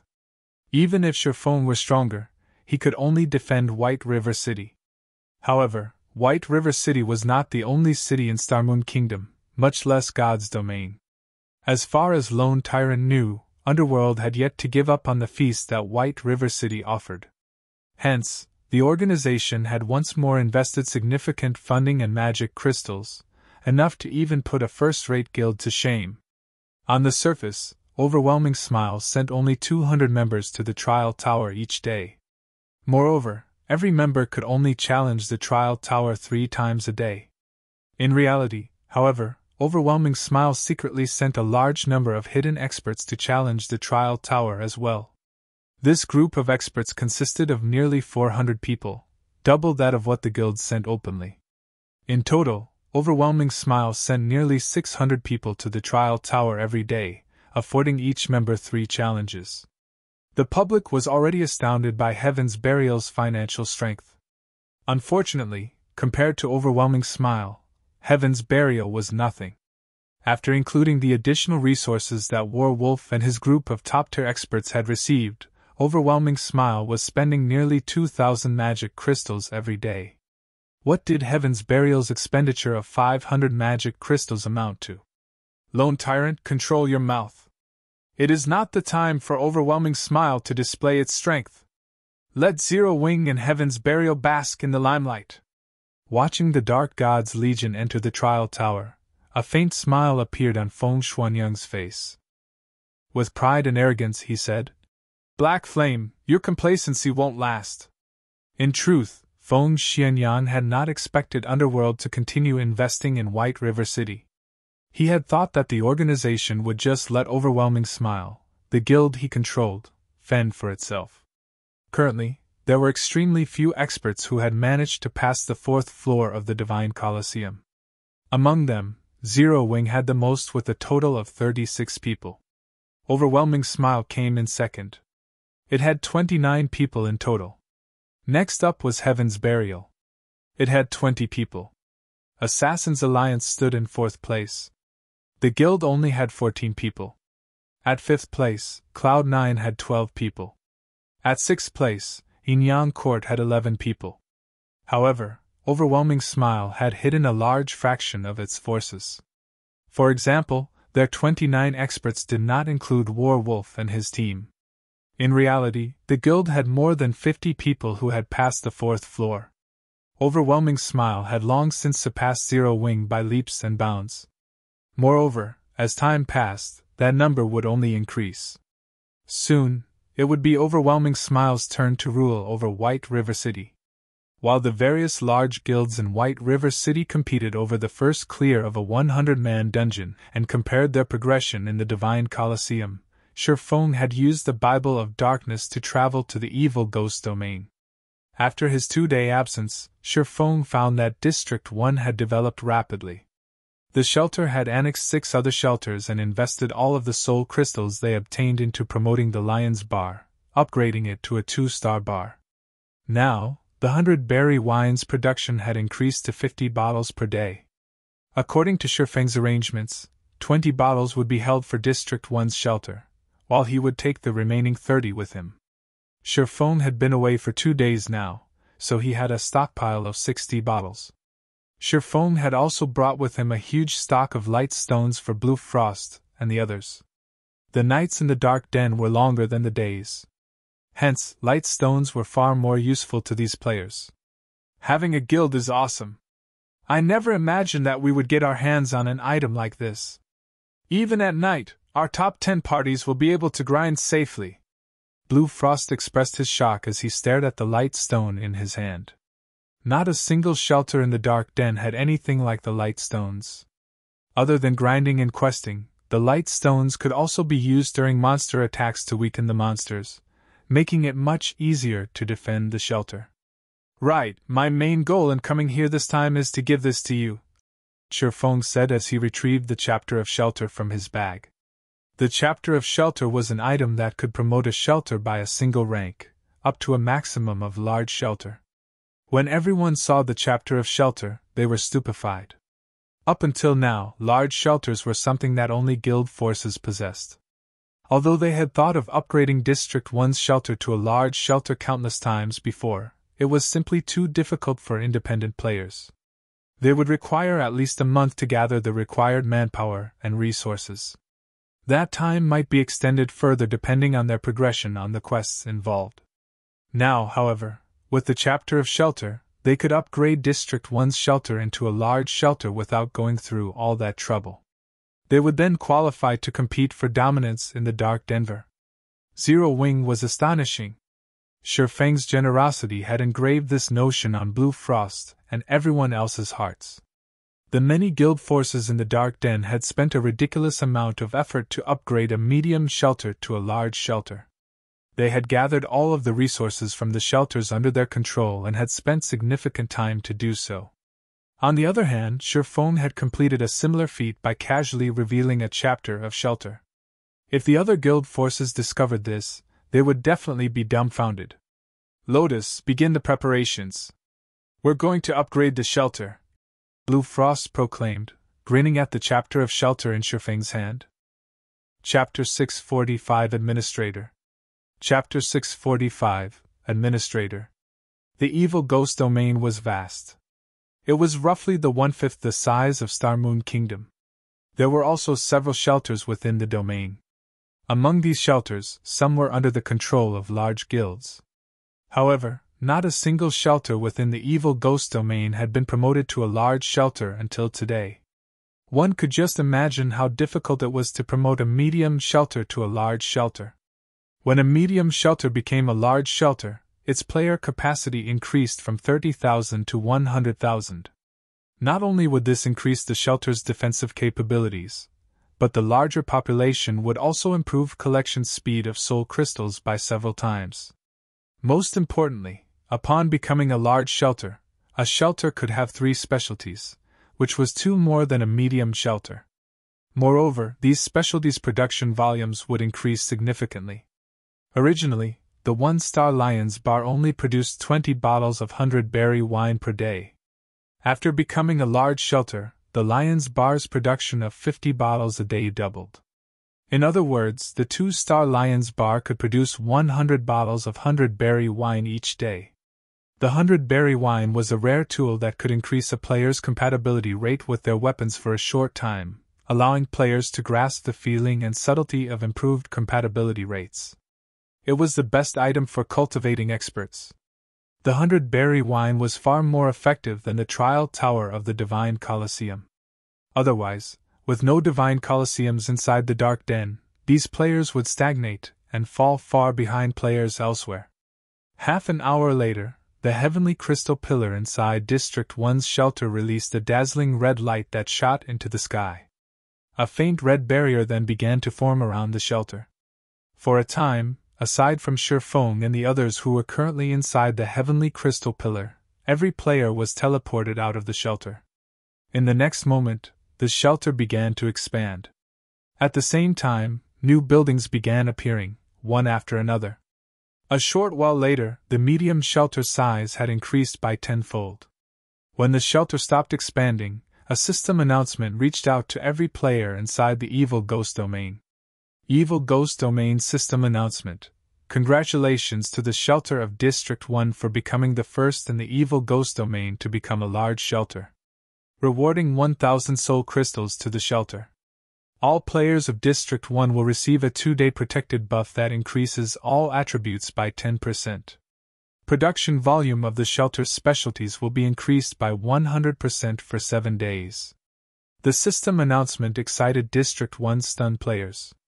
Our District 1 is too amazing! We actually became a large shelter. We won't have to worry about getting mounts once we reach level 40. Everyone celebrated the new achievement. Currently, the shelter's players were nearing level 40. It wouldn't be long before they reached that milestone. However, upgrading a medium shelter to a large shelter was not achievable in a short amount of time. If they wanted to obtain mounts, they would have no choice but to travel to other large shelters and pay an exorbitant fee to purchase one. Moreover, they had to obtain permission from the ruling parties of said shelters beforehand. Otherwise, they would not be able to purchase a mount even if they could afford one. Now, however, they no longer had to worry about such problems. They could just buy a mount at cost price from their own shelter. Meanwhile, the various other shelters in the Evil Ghost Domain were stupefied. Normally, to promote a medium shelter to a large shelter, one had to pool the majority of the resources available within a domain and invest a lot of time. Although District 1 was one of the strongest shelters in the Evil Ghost Domain and had annexed several competitors, it should still require a long time before becoming a large shelter. Yet, after only a few days since District 1 began annexing other shelters, it had successfully upgraded to a large shelter. It was simply inconceivable. Contact the leader of District 1's first party, Blue Frost, immediately. Tell him that our District 9 is willing to submit. How did they manage this so quickly? Wouldn't it be more beneficial to join District 1, rather than joining a guild force, now? We need to head to District 1 and discuss an alliance. Shortly after the system announcement, the top 10 parties of many shelters discussed currying favor with District 1. When a medium shelter became a large shelter, it could hold 70,000 more players than before. It could easily fit the population of 2 or 3 medium shelters. If they could obtain a slot for themselves, they would not have to worry about obtaining mounts in the future. They could also enjoy the various benefits only available in a large shelter. Meanwhile, inside District 1's Heavenly Crystal Pillar, Blue Frost and the others were similarly surprised. Although they had expected the shelter's promotion, they had never expected their hold over the shelter to become more powerful. All along, the shelter belonged to all of its residents. Meanwhile, the shelter's top 10 parties, only acted as managers. They were not the owners. The managers were determined through contribution shares. If another party possessed more contribution shares than they did, they would be replaced immediately. Normally, this rule held fast even after a shelter was upgraded. Only after a shelter's promotion, the top 10 ranking parties would receive a massive amount of contribution shares, making it more difficult for other parties to compete for the top 10 positions. However, while it might be difficult for a guild force to take over a powerful shelter by force, it was not entirely impossible. However, after Shurfong used the chapter of shelter, the management system had changed. Shurfong had become the shelter's administrator. An administrator was far more powerful than the managers. Shurfong could now arbitrarily delist players from District 1, exiling them from the district and the benefits the shelter offered. No other player possessed this authority. Of course, this was useless against the shelter's top 10 parties. Moreover, there was a limit to the number of players an administrator could delist each day. Even so, an administrator's authority was plenty frightening. Now, they had the ability to remove potential threats easily, preventing other shelters from scheming against their shelter. More importantly, an administrator had the authority to veto a decision. For example, if the top 10 parties wished to construct something, even if all 10 parties agreed, the administrator could voice their refusal, and the matter would end there. Moreover, the position of administrator was unrelated to contribution shares. In other words, even if someone else accumulated more contribution shares than the administrator, they could not replace the administrator. The only way to overthrow an administrator and take over a shelter was to assault the entire shelter and destroy it. However, it was not easy to assault a large shelter. In other words, currently, the shelter of District 1 was under Zero Wing's complete control. Outsiders could not steal it. So the chapter of shelter has such a function as well. Shurfong also only learned this after using the chapter of shelter. However, with this, he would not have to worry about losing the shelter to other guilds. He could rule with an iron fist. With that out of the way, he could invest more resources in District 1's shelter, transforming it into an iron fortress.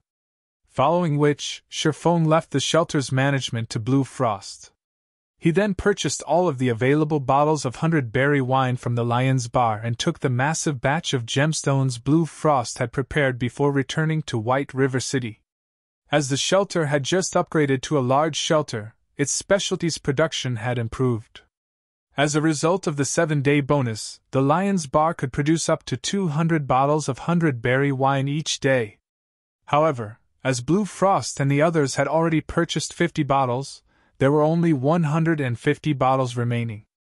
Even so, Shurfong was satisfied with this amount. Even one bottle of 100-berry wine could tempt many experts, not to mention 210 bottles. With this many, he could raise the combat power of Zero Wing's core members to a whole new level. Chapter 646 Killing Multiple Birds with One Stone. Chapter 646 Killing Multiple Birds with One Stone. Shortly after Shurfong used the return scroll and returned to White River City, the shelter of District 1 hummed with activity. Now that the shelter's population potential had increased so drastically, many players in the evil ghost domain planned to migrate to District 1 to enjoy the benefits of a large shelter. Hence, reviewing the invitations demanded a considerable amount of work. In addition, the promotion to a large shelter did not mean that players could purchase mounts immediately. There was a need to construct a taming facility first, and the construction of a taming facility required a massive amount of soul crystals. Meanwhile, after District 1's shelter became a large shelter, many guild forces based in the evil ghost domain began to consider it a target. They all wished to conquer the large shelter. In the past, although District 1 occupied valuable land, and the shelter was relatively strong, to guild forces, it had been a trivial opponent. After all, independent players ran District 1. It was of no threat to guild forces. Now, however, things had changed. District 1 had become the first district to own a large shelter in the evil ghost domain. This would greatly affect the situation in the evil ghost domain. The medium shelters under their control held no advantage against the large shelter. If they could take control of District 1, not only could they extinguish any looming threats, but they could also increase their own strength. They also wouldn't have to waste effort collecting and pooling their guild's resources to obtain a large shelter for themselves. Most importantly, District 1's large shelter had not been promoted by a guild force. As far as they were concerned, District 1 was like a heap of loose sand. Its residents were not united.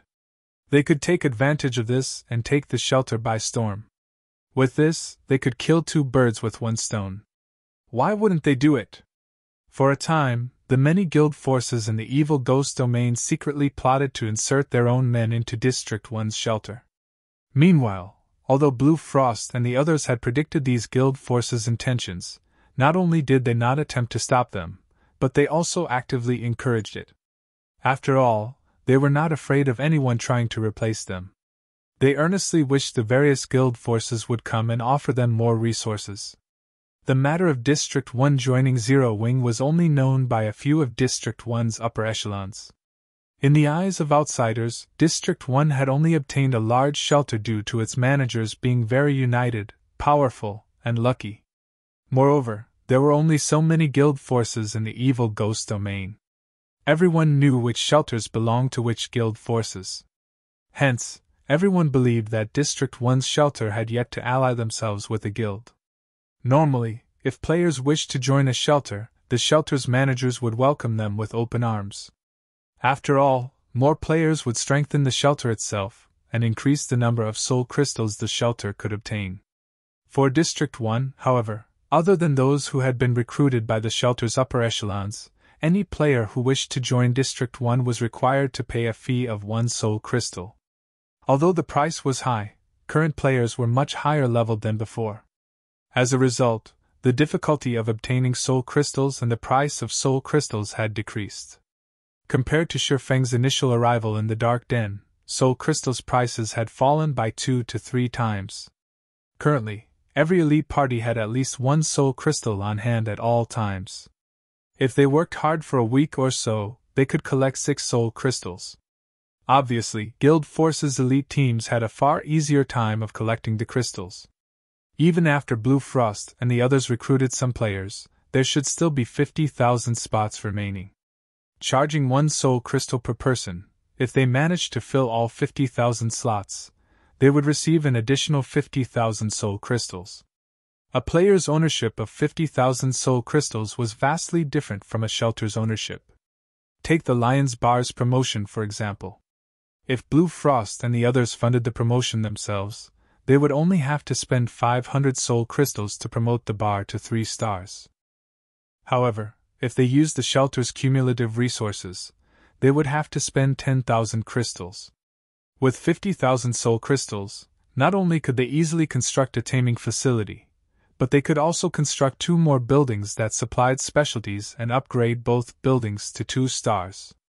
In addition, they would have enough leftovers to upgrade the Lion's Bar to 3 stars, increasing the production volume of the 100-berry wine once more. Meanwhile, Shifeng had returned with a large stock of gemstones and 100-berry wine to White River City. Gemstones were extremely rare. Ordinary players would be reluctant to embed the gemstones they had obtained into their equipment. If the item were destroyed, the gemstones would similarly be destroyed. Players would generally only embed gemstones in top-tier equipment, as it was a safer option. When the need arose, they could simply remove the gemstones and reuse them with other top-tier equipment. Currently, Tier 1 gemstones were very cheap in the Evil Ghost domain. Each crystal only cost 3 silver. In Star Moon Kingdom, however, each Tier 1 gemstone sold for 9 silver. As for Tier 2 gemstones, each sold for 30 silver in the Evil Ghost domain, while prices in Star Moon Kingdom fluctuated around 1 gold. Star Moon Kingdom's prices were at least 3 times higher. Shifeng had obtained 30,000 Tier 1 gemstones from Blue Frost. These gemstones had either been secretly purchased from the various shelters in the Evil Ghost domain, or traded for light stones. A single stack contained 20 gemstones. Shifeng had returned with a total of 1,500 stacks of Tier 1 gemstones, valued at a total of 900 gold, which practically filled his entire bag. As for Tier 2 gemstones, he had not bothered taking any as he had the Philosopher's Stone. Through alchemy synthesis, he could produce Tier 2 gemstones from Tier 1 gemstones. After returning to White River City, Shifeng first headed towards the Candlelight Trading Firm. At this point, the Candlelight Trading Firm was the most lively location in White River City. It could be considered the business center of all of Star Moon Kingdom. The trading firm was the organization with the highest number of forgers and other lifestyle classes in the entire kingdom. There were all sorts of player-made advanced products for sale on its shelves. If it were available in Star Moon Kingdom, the Candlelight Trading Firm would almost certainly have it. Only certain exclusive items such as the overwhelming trading firm's Fire Dragon Potion were not available, as not even Zero Wing could obtain the designs and recipes for these items. Even so, the wide variety of products they offered was enough to overwhelm players.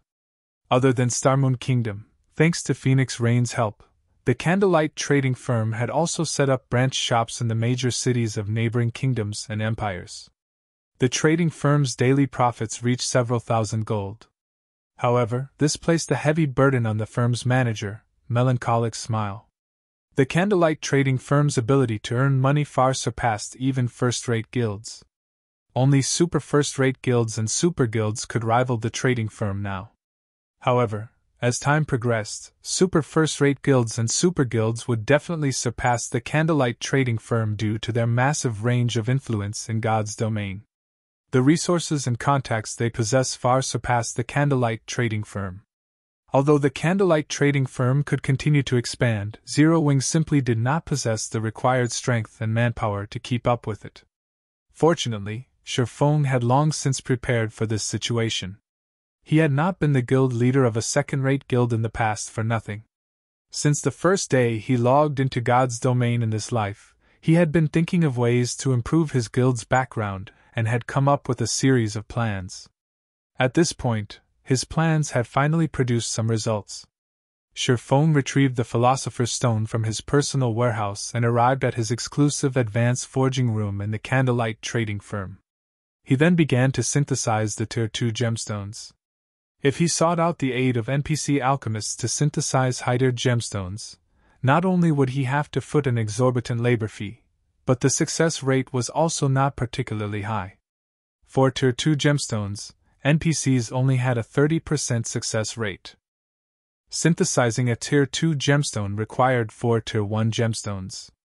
With acceptable luck, he might obtain 1 Tier 2 gemstone for every 12 Tier 1 gemstones.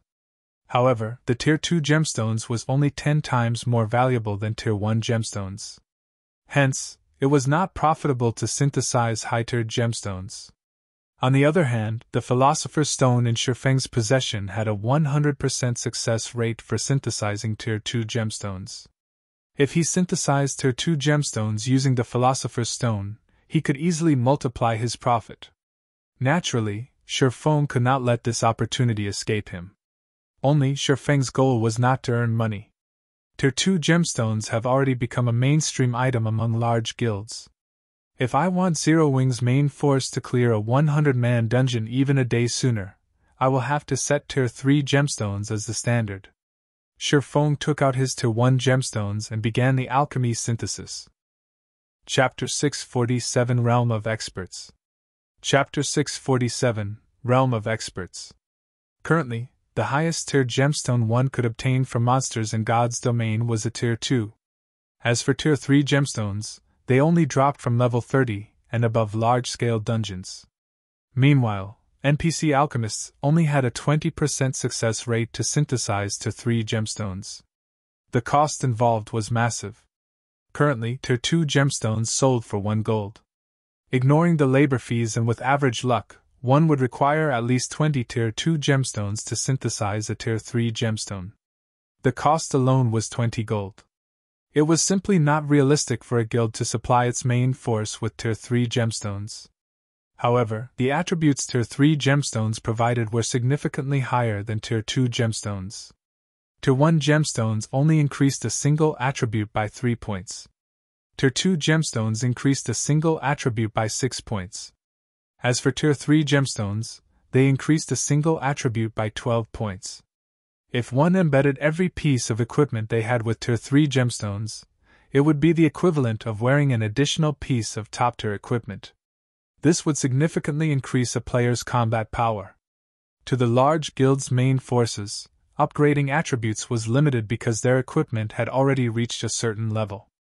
If an ordinary player swapped out their full set of bronze equipment for a full set of mysterious iron equipment, their strength would rise by a single level. However, a large guild's main force usually wore the highest quality equipment they could get their hands on. If it were not dark gold rank, then, at the very minimum, they would wear fine gold rank. Hence, it was extremely difficult to upgrade their equipment. If they could receive a bonus to their attributes that had as large of an impact as another piece of dark gold equipment, it would make a huge difference. Without rest, Shifeng spent half the day synthesizing Tier 2 gemstones. In the end, he transformed the 30,000 Tier 1 gemstones into 7,500 Tier 2 gemstones. The success rate for synthesizing Tier 3 gemstones is actually as high as 80%. Shifeng could not help but grin when he saw the message that the Philosopher's Stone displayed. Initially, Shifeng would have been satisfied with a 60% success rate. After all, NPC Alchemist's success rate was only 20%. Furthermore, Shifeng's luck attribute was also relatively high. That would most likely lower his expenditure even further. 4 hours later, Shifeng had a total of 1,674 Tier 3 gemstones, 174 more than his initial estimation. If I sold all these Tier 3 gemstones, just how many more plots of land could I buy for the candlelight trading firm? Shifeng sighed as he stared at the Tier 3 gemstones cluttering the table. It was no wonder why the Philosopher's Stone was a treasure that could incite war between kingdoms and empires. Moreover, it was currently incomplete. Shifeng could not even begin to fathom just how powerful the complete Philosopher's Stone would be. In the past, during God's Domain's initial stages, a Tier 3 gemstone could sell for 25 gold. Its price was more than 10 times higher than Tier 2 gemstones. If Shifeng sold all 1,674 Tier 3 gemstones, he could earn over 40,000 gold. That was enough money to purchase 3 or 4 golden lands. Meanwhile, he had only spent 900 gold on the gemstones.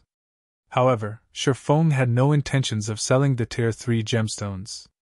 What Zero Wing lacked right now was a large group of experts. With these Tier 3 gemstones, he could elevate Zero Wing's strength to a whole new level. That way, the guild would have the power to support and stabilize the candlelight trading firm's development.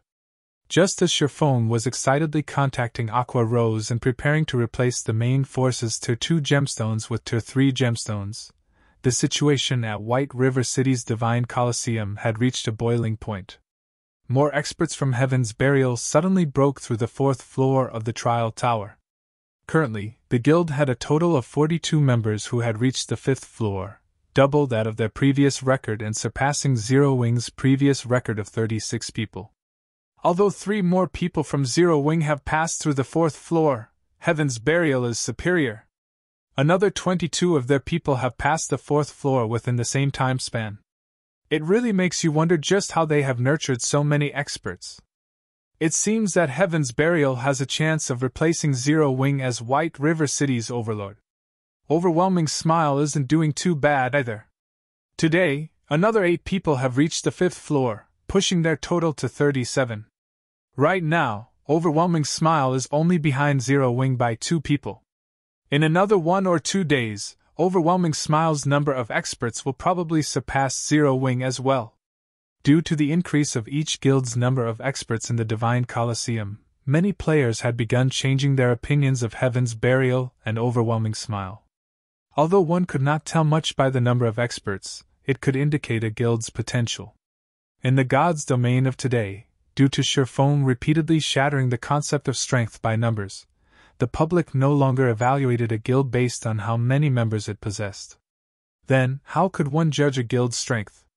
The first method was by examining the guild's raid progression of large-scale team dungeons. This was the best way to judge the comprehensive strength of a guild. The second method was by reviewing the number of experts a guild possessed.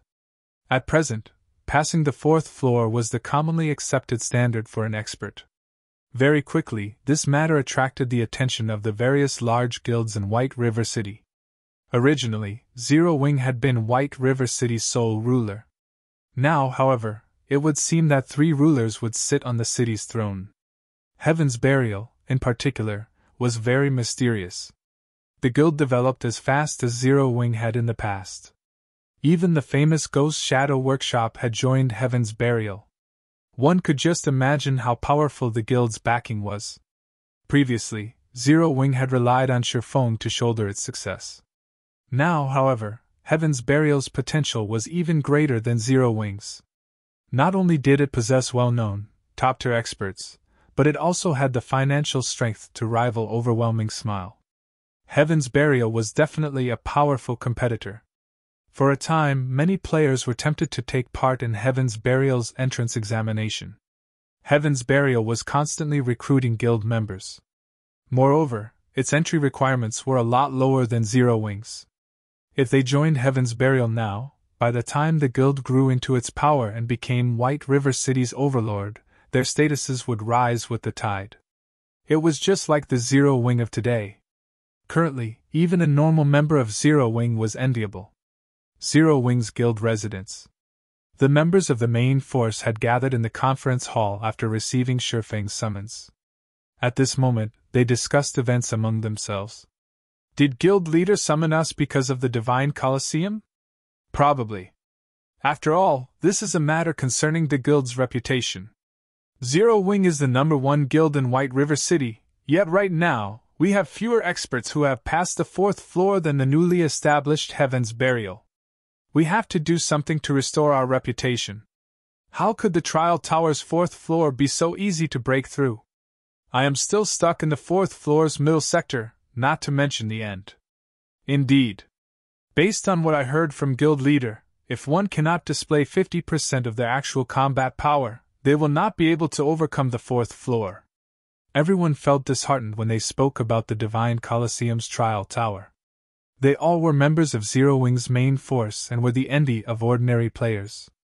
In reality, however, they knew that, without breaking through the Trial Tower's 4th floor, they could not be considered as true experts. Despite Zero Wing providing far better resources than Heaven's Burial or Overwhelming Smile, for some reason, only a small number of people had managed to reach the realm of experts. As everyone chatted, Sherfong entered the conference hall, leading Aqua Rose and Fire Dance. The conference hall suddenly fell silent, everyone in the room shifting their gazes towards the black cloak Sherfong. Chapter 648 Rapid Improvement. Chapter 648 Rapid Improvement. As Sherfong appeared, the atmosphere inside the conference hall became extraordinarily heavy. The benefits that this Zero Wing team enjoyed were far more generous than what Overwhelming Smile and Heaven's Burial offered. Not only had everyone received their own rooms, allowing them to store up the double EXP buff easily, but they also had access to an extravagant number of magic crystals. Each of them received 10 magic crystals each day.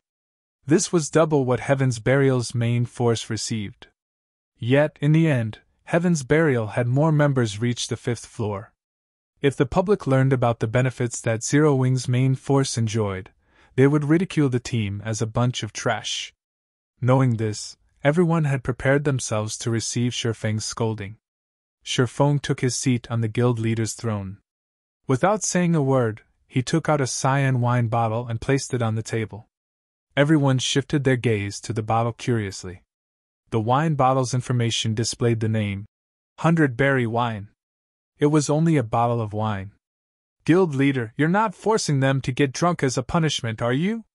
Aqua Rose could not figure out what Shifeng intended to do. At this moment, rather than admonishing everyone for their arrogance, which had led to their complacency, Shifeng instead revealed a bottle of fine wine. Just what was he trying to do? I am not that extravagant. Shifeng shook his head and laughed. I've prepared this bottle of 100-berry wine as a reward. As for the matter regarding Zero Wing's performance falling behind Overwhelming Smile and Heaven's Burial, it had not surprised Shifeng whatsoever. These two guilds were not as simple as they appeared. Both guilds had been recruiting talents from everywhere, not just White River City. In addition, both guilds possessed powerful backgrounds with long histories. Now that these two guilds had familiarized themselves with God's domain, their advantage began to reveal itself. It would still be a while before a newly established guild like Zero Wing would catch up to these two. This was also why first-rate and second-rate guilds looked down on upstart guilds like Zero Wing. Every time a new game came out, many upstart guilds would appear. They rose very quickly and fell very quickly. These newly recognized guilds were like the nouveau riche.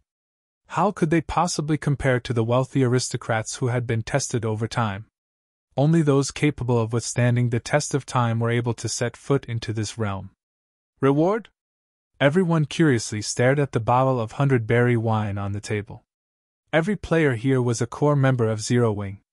They would usually have plenty of excess money to spend, and normally, they would treat themselves at high-class bars and restaurants. After all, the food and wine that these establishments served were far superior to those in the outside world. It had become a trend for many wealthy princes and princesses to dine at these establishments. However, despite frequently enjoying those delicacies, none of them had ever heard of a wine named the 100-berry wine. Moreover, what could they do with only one bottle of wine?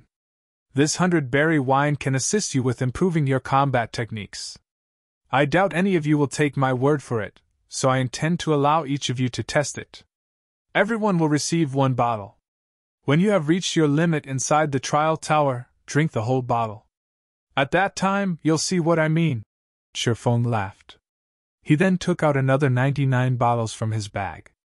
After this, if any of you want the 100-berry wine again, that will depend on your improvement speed and strength.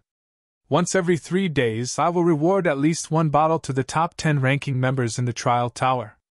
The first place will receive 3 bottles, second and third will receive 2 bottles, and the rest will receive 1. The top 10 to improve the most during the 3 days will also be rewarded. At that time, how many bottles you receive will depend on your own ability. Although Shifeng wished to supply everyone with a bottle of 100-berry wine, enabling them to search for that feeling, the wine's production volume was simply too low. He could only offer it to very few of the guild's elites. Guild leader, can this item really improve a person's combat techniques? Aqua Rose also knew quite a bit about God's domain.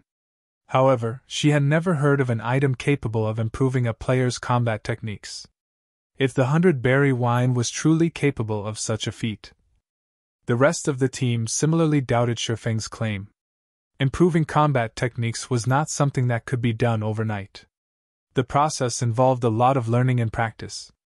The Divine Colosseum's trial tower also offered suggestions on how to improve one's combat techniques. Although the guidance was minimal, everyone considered it very helpful. You'll find out once you test it. Shifeng smiled, not bothering to explain. Inside the Divine Colosseum. In order to promote their guilds, Heaven's Burial and Overwhelming Smile publicized their battle videos through the screens in the Colosseum's main hall for free. Many players took the time to study these videos. Zero Wing's members are here. Are they trying to wrestle back their glory? Probably.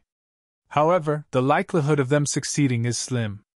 Some time ago, a few more experts from Heaven's Burial and Overwhelming Smile broke through the 4th floor. Currently, Heaven's Burial has 49 people who have reached the 5th floor.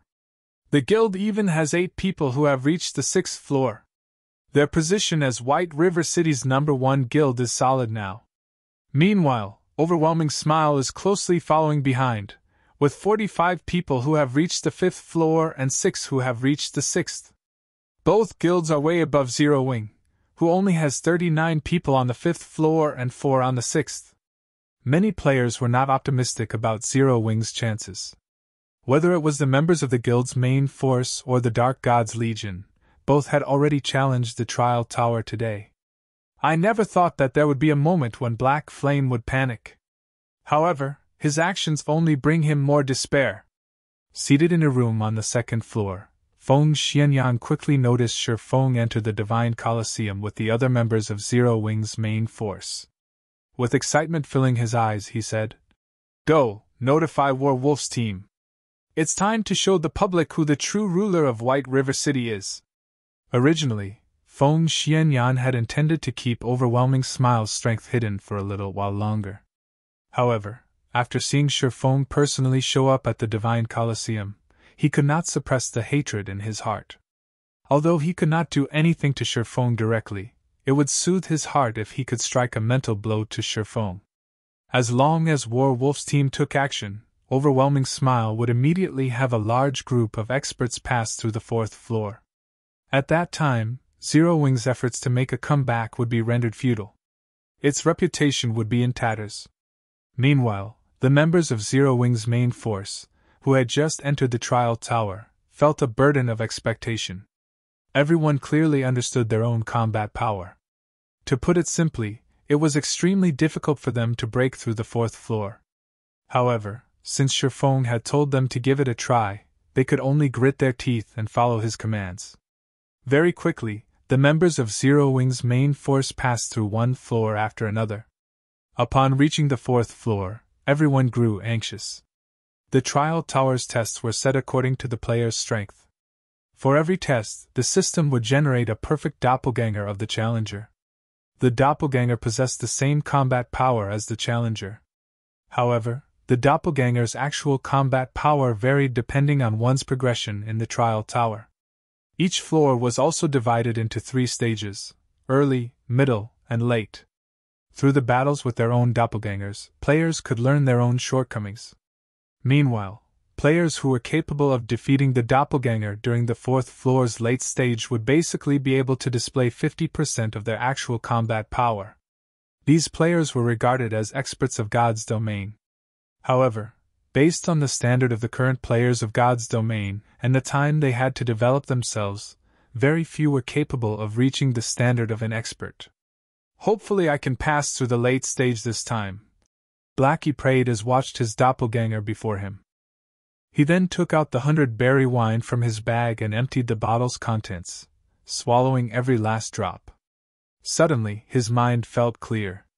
Moreover, his compatibility rate with his weapon and equipment began to rise rapidly. The items felt like an extension of his own body. "This is amazing!" The others were similarly shocked. After drinking a bottle of 100-berry wine, their perception of the world had undergone a complete change. When everyone casually used a skill, they immediately discovered their skill completion rates had significantly improved. Even Shadow Sword and the others, who had been stuck at around an 80% completion rate, could now easily achieve an 85% skill completion rate, their combat power soaring. After familiarizing themselves with this new sensation, everyone tackled their respective opponents. Chapter 649: The Number 1 Guild's Background. Chapter 649: The Number 1 Guild's Background. Shortly after Zero Wing's main force entered the trial tower, both Overwhelming Smile and Heaven's Burial simultaneously dispatched a large number of players to challenge the trial tower as well. Due to the competition between these 3 guilds, the originally quiet Divine Colosseum suddenly grew lively. Many players who had returned to the city to rest had quickly made their way to the Divine Colosseum, hoping to witness this competition's outcome and watch the exciting battle videos. Compared to the battle videos of normal PvP battles, these battle videos were far more valuable as references. It was especially true for the battle videos after the 4th floor. This was because the system would specifically display the fighting styles of the various classes, making the battle videos much more instructive. Normally, guilds would not release such instructive battle videos to the public, keeping them for their own members. Some experts would even earn money with their battle videos. Other players would have to pay these experts a fee to watch. Many players who wished to improve themselves usually went for this option. As for those who did not wish to spend money, they would come to the Divine Colosseum to observe the battle videos for free. However, that which one can obtain for free lacked value. One would not learn the truly powerful techniques from a free battle video. As a result, the gap between paying and non-paying players widened, little by little. Meanwhile, the three great guilds of White River City occupied themselves with their competition. Although the battle videos these guilds publicized was limited to the 4th floor, it was enough to excite many players.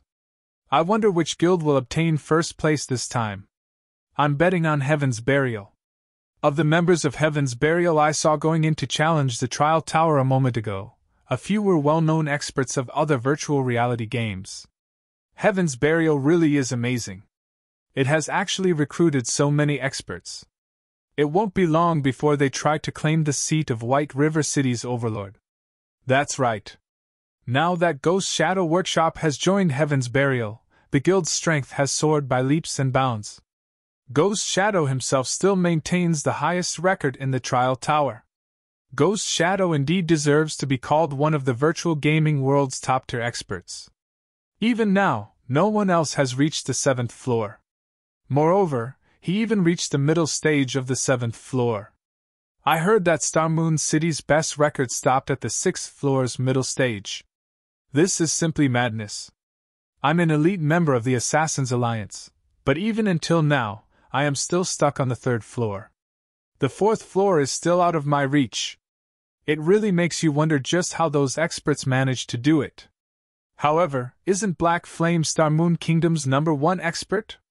Did Black Flame fail to reach the 7th floor? I'm not sure. However, Black Flame's name isn't on the trial list. Maybe he hasn't challenged the Trial Tower yet. Hasn't challenged it yet? He must be afraid of embarrassing himself. If he fails to surpass Ghost Shadow, he will lose his title as Star Moon Kingdom's #1 expert. Everyone grew excited as they examined the Trial Tower's ranking list. Normally, it was extremely difficult for ordinary players to meet experts like Ghost Shadow. They lived in two completely different worlds. Now, not only did they have the chance to see these experts in person, but they also got to watch these famous experts compete against the main force of White River City's #1 guild, Zero Wing. How could they not be excited? Just as everyone chatted about which guild was stronger, and which expert was more powerful, something changed on the trial list. Quick! Look! Someone just passed the 4th floor and reached the 5th! A perceptive player quickly discovered the change. There were two ranking lists posted in the Divine Colosseum. One was the tournament list, which catered towards PvP battles, while the other was the trial list. Trial list held the names of the players who managed to clear each floor, and the name of the guild they belonged to. However, only the top 300 players on each floor would be displayed. For those who cleared the same floor, they would be ranked based on their clear time. However, the clear time held no particular meaning, as everyone only paid attention to the players on the highest floors. Nobody would care about how fast a person could clear the first 3 floors. Meanwhile, as there had yet to be a total of 300 players in White River City who had reached the 5th floor, it was very easy for players to notice a change to the number of players currently on the 5th floor and identify the person responsible for the change. Warwolf? Who is that? Why haven't I heard of him before? Really though, his clear time sure is short. His clear time for the 4th floor is only longer than Ghost Shadow's. I never thought that Overwhelming Smile would have such a powerful expert. If he has cleared the 4th floor so quickly, he should be able to reach the 6th floor. Suddenly, the crowd fell into a heated discussion. In White River City, the players who could reach the 6th floor were as rare as a phoenix's feather. There were less than 20 as of this moment. Moreover, these experts were members of the 3 great guilds. Meanwhile, there was only one person who had managed to reach the 7th floor, and that was the famous Ghost Shadow. 6th floor? Feng Xianyang was filled with disdain when he heard the players chattering downstairs. What does the 6th floor amount to? The #1 spot on the trial list will belong to Overwhelming Smile. A moment later, Werewolf cleared the 5th floor, his name entering the 6th floor's list. The 6th floor's list housed very few people, so a new addition was bound to attract attention. At the same time, 5 more players passed through the 4th floor. Among them, 2 were members of Heaven's Burial, 2 were Overwhelming Smiles members, and the last person was Zero Wings Blackie, who had once ranked number 1 on White River City's ranking list. It seems Zero Wing really is crap. 3 more experts from Overwhelming Smile have reached the 5th floor, and 1 has even reached the 6th. As for Heaven's Burial, 2 of their players have passed through the 4th floor as well. On the other hand, despite sending so many people in, only 1 person from Zero Wing has managed to reach the 5th floor.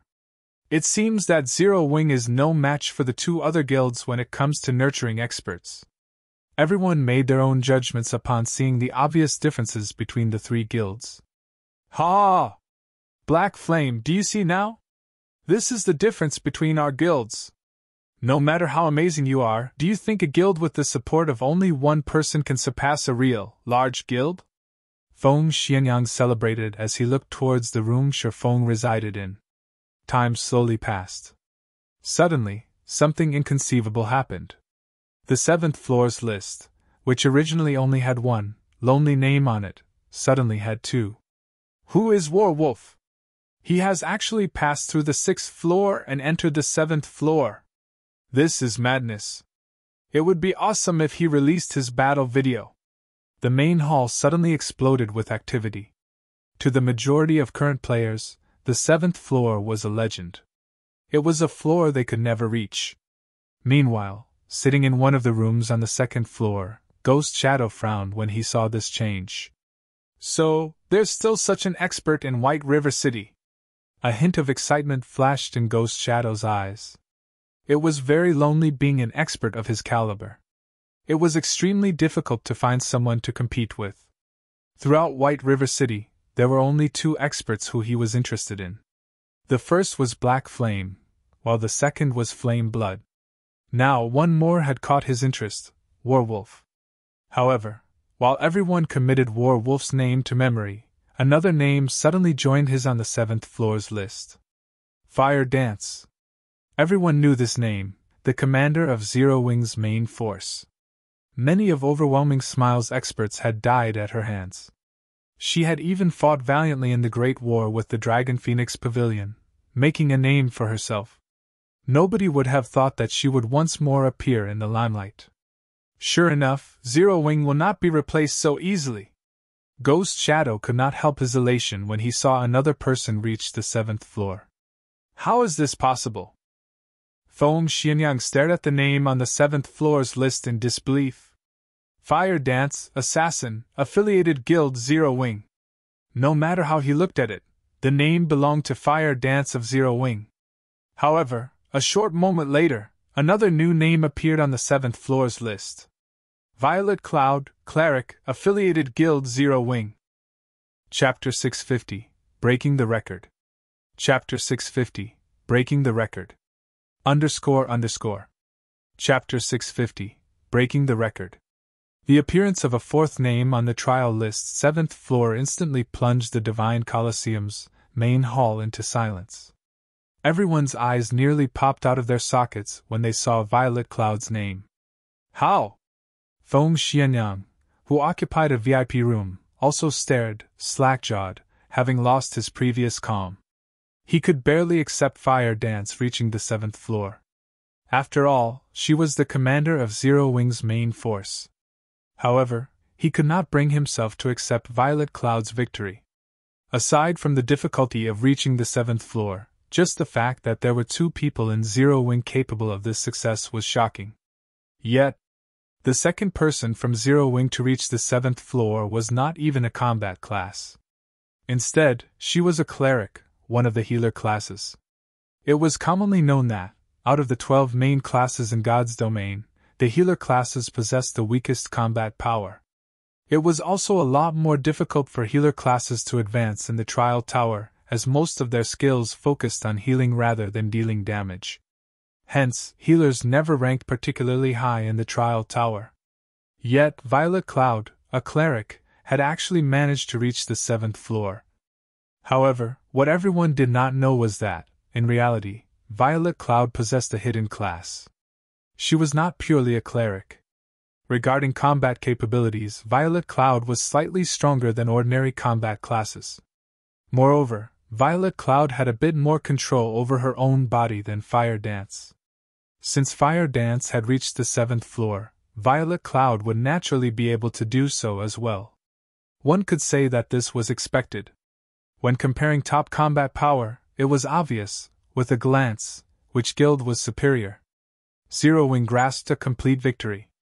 Zero Wing really is the #1 guild. They actually have 2 top-tier experts capable of reaching the 7th floor. If Black Flame also competes, Zero Wing will most likely have 3 people on the 7th floor. Even Overwhelming Smile and Heaven's Burial combined are no match for Zero Wing. But it's still too early to determine anything. Zero Wing has always had many top-tier experts. It is reasonable that they are superior to Heaven's Burial and Overwhelming Smile in this aspect. However, a guild cannot survive by relying on a handful of people. It has to rely on its main force, the guild's backbone. Take a look at Zero Wing's backbone. It is clearly inferior to the other 2 guilds. Zero Wing's potential is still no match for the other 2. We are no longer living in the past. Before, Zero Wing was White River City's absolute overlord. Now, however, just look. The person occupying the top 1 position on the trial list is Heaven's Burial's Ghost Shadow. Zero Wing might not necessarily hold the overlord seat in the future. Many players in the main hall began discussing the matter, and the majority did not have a favorable view of Zero Wing's future. A guild had to depend on a powerful team for support.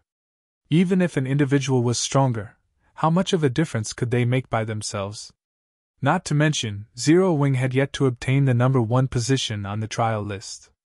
Right, this should be Zero Wing's last remaining card. What's there for me worry about? White River City will definitely be mine. Feng Xianyang calmed himself down. He had too much riding on White River City. At this point, he had already invested everything he had into White River City. As long as he succeeded, he would become the first heir to his family. After being repeatedly defeated by Zero Wing, it had become an instinct of sorts to worry. However, after calming himself and giving the matter some thought, he realized that he had nothing to worry about. There were only so many experts in Zero Wing. On the other hand, in order to take control of White River City, Underworld had invested blood and sweat and had sent the experts it recruited from all over the virtual gaming world to White River City. With White River City under its control, how could Zero Wing possibly hope to compare with Underworld when it came to recruiting talent? This was only the beginning. Now that Overwhelming Smile had surpassed Zero Wing in terms of their respective guilds' backbones, in the future this gap would only grow. It was only a matter of time before Overwhelming Smile took control of White River City. Time gradually ticked by. Although it had been quite a shock to the spectators that 2 people from Zero Wing had reached the 7th floor, everyone's attention quickly shifted back to the 5th floor's list. To ordinary players, reaching the 7th floor was an impossible dream. The 5th floor, on the other hand, was not completely out of their reach. Hence, they paid more attention to the 5th floor's list. Look, 2 more people from Heaven's Burial have passed. 3 more from Overwhelming Smile have passed as well. Just as everyone was focused on the 5th floor's list, the list suddenly began to change multiple times. What's going on? I'm not seeing things right? Why did more than a dozen names suddenly appear on the list? Wow, it's true. The total number of people on the list was 224. Now it's 242. I wonder which guild or independent players succeeded. Many among the spectators greatly admired the independent experts who had reached the 5th floor. At this point, there were only a few experts in White River City who had reached the 5th floor. If one were an independent expert, large guilds would shower them with invitations and various offers. They would become famous overnight, and would no longer have to live an ordinary life. This situation had driven many independent players into a frenzy. It was one of the reasons why so many independent players were desperately challenging the trial tower. Today's mainstream experts were already on the 5th floor. After some more time passed, when these experts reached the 6th floor, it would be far more difficult for independent players to experience such overnight fame. As everyone began searching for the identity of those 18 experts, they suddenly realized that something amiss. Why does it seem like these people are from Zero Wing? This is a lie, right? All 18 people are actually from Zero Wing? None of the spectators dared to believe their own eyes. They immediately began counting the total number of players Zero Wing had on the 5th floor. In the end, they discovered that there were indeed 18 more 5th floor experts in the guild. Instantly, Zero Wing became the guild with the most experts on the Trial Tower's 5th floor. However, just as they finished counting, another group of experts managed to pass through the 4th floor. This time, the numbers were even more frightening, with a total of 45 people. Moreover, all 45 were members of Zero Wing. Suddenly, the Divine Colosseum fell silent. Just what was this? Nobody in the main hall could make sense of what was happening. In the morning, Zero Wing's main force had challenged the Trial Tower. At that time, however, not a single person had passed through the 4th floor. Yet now, every single one of them passed. Zero Wing now had a total of 103 people on the Trial Tower's 5th floor, far ahead of Heaven's Burial and Overwhelming Smile. Impossible! This is not possible! Something must have gone wrong with the Trial Tower! Feng Xianyang abruptly stood, his eyes bulging as he stared at the trial list. If it were just an additional dozen or so people, he would have, at most, been surprised. However, if every single member of Zero Wing's main force was an expert who passed the 4th floor, the term shock was no longer appropriate. This was simply terrifying. To obtain more experts who could pass through the 4th floor, Feng Xianyang had scoured and poached talents from various other cities. He had also received a continuous supply of experts from Underworld. Yet, even so, he still couldn't produce a 100-man team of such experts. What about Zero Wing? Not only was it a guild without any backing whatsoever, but it also lacked a wide array of connections. How did such a guild manage to obtain so many experts? Zero Wing really knows how to hide its strength. Ghost Shadow squinted his eyes at the 5th floor's list. He, too, felt a heavy pressure weigh on him. There was no longer anybody who dared to look down on Zero Wing. Nobody dared disparage the guild anymore, claiming that its position as White River City's overlord was no longer stable. What a joke. If Zero Wing's entire main force consisted of 5th floor experts, which guild in White River City could contend with it? Not to mention White River City, even in all of Starmoon Kingdom, there was not a single guild that was a match for Zero Wing. However, before everyone could recover from their daze, another change occurred on the trial list's 7th floor. This time, however, there was no addition to the list itself. Instead, the rankings had changed. The lofty and overweening Ghost Shadow, who had stood at the very top of the trial list, had fallen. Moreover, he had fallen not just one, but 2 places, taking the 3rd place on the 7th floor.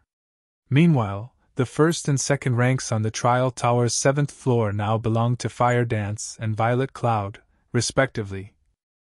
Chapter 651, Sensational. Chapter 651, Sensational.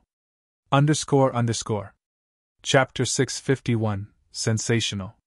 The floors of the Trial Tower were divided into 3 stages. For the Trial Tower's first 4 floors, the difference between each stage was small. However, from the 5th floor onwards, the required combat power would increase significantly with each subsequent stage. Hence, every time a player passed a stage after reaching the 5th floor, they had to undergo a relatively long period of training to proceed further.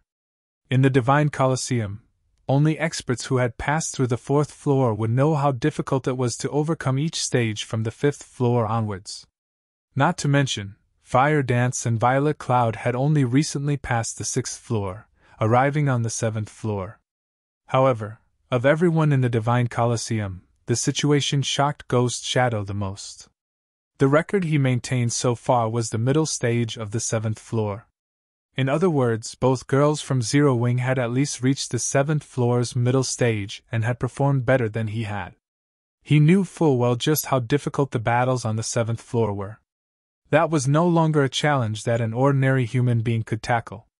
Not only did the 7th floor have a relatively high requirement of one's skill completion rate, but more importantly, it also required one perfect application, executing skills as if they were executing a normal attack.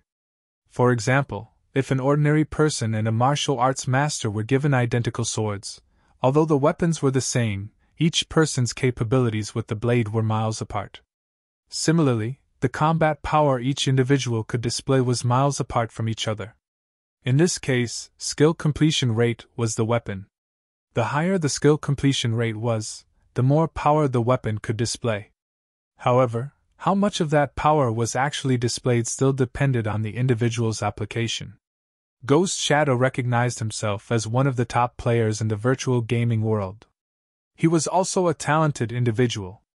After coming into contact with God's domain, he had continuously researched and explored ways to better integrate his skills into his basic attacks, displaying the maximum effect of his skills and eliminating any hindrance in battle. Yet now 2 little girls had surpassed him so quickly. It was inconceivable. Have they been holding back all this time? Ghost Shadow wondered. In fact, Ghost Shadow wasn't the only one with such thoughts. Everyone wondered. There was no other explanation. Something like a breakthrough in the face of a crisis was legendary. It might be a coincidence if it were just one person, but it was impossible for 2 people to encounter such a coincidence at the same time. The effect of the 100-berry wine is really impressive. It's a pity that I can only get my hands on so many bottles. Relaxing in a room, Sherfone nodded and smiled as he watched the trial list. Sherfone was not surprised that every member had managed to pass the 4th floor. After all, that was the systemic knowledge standard for an ordinary expert.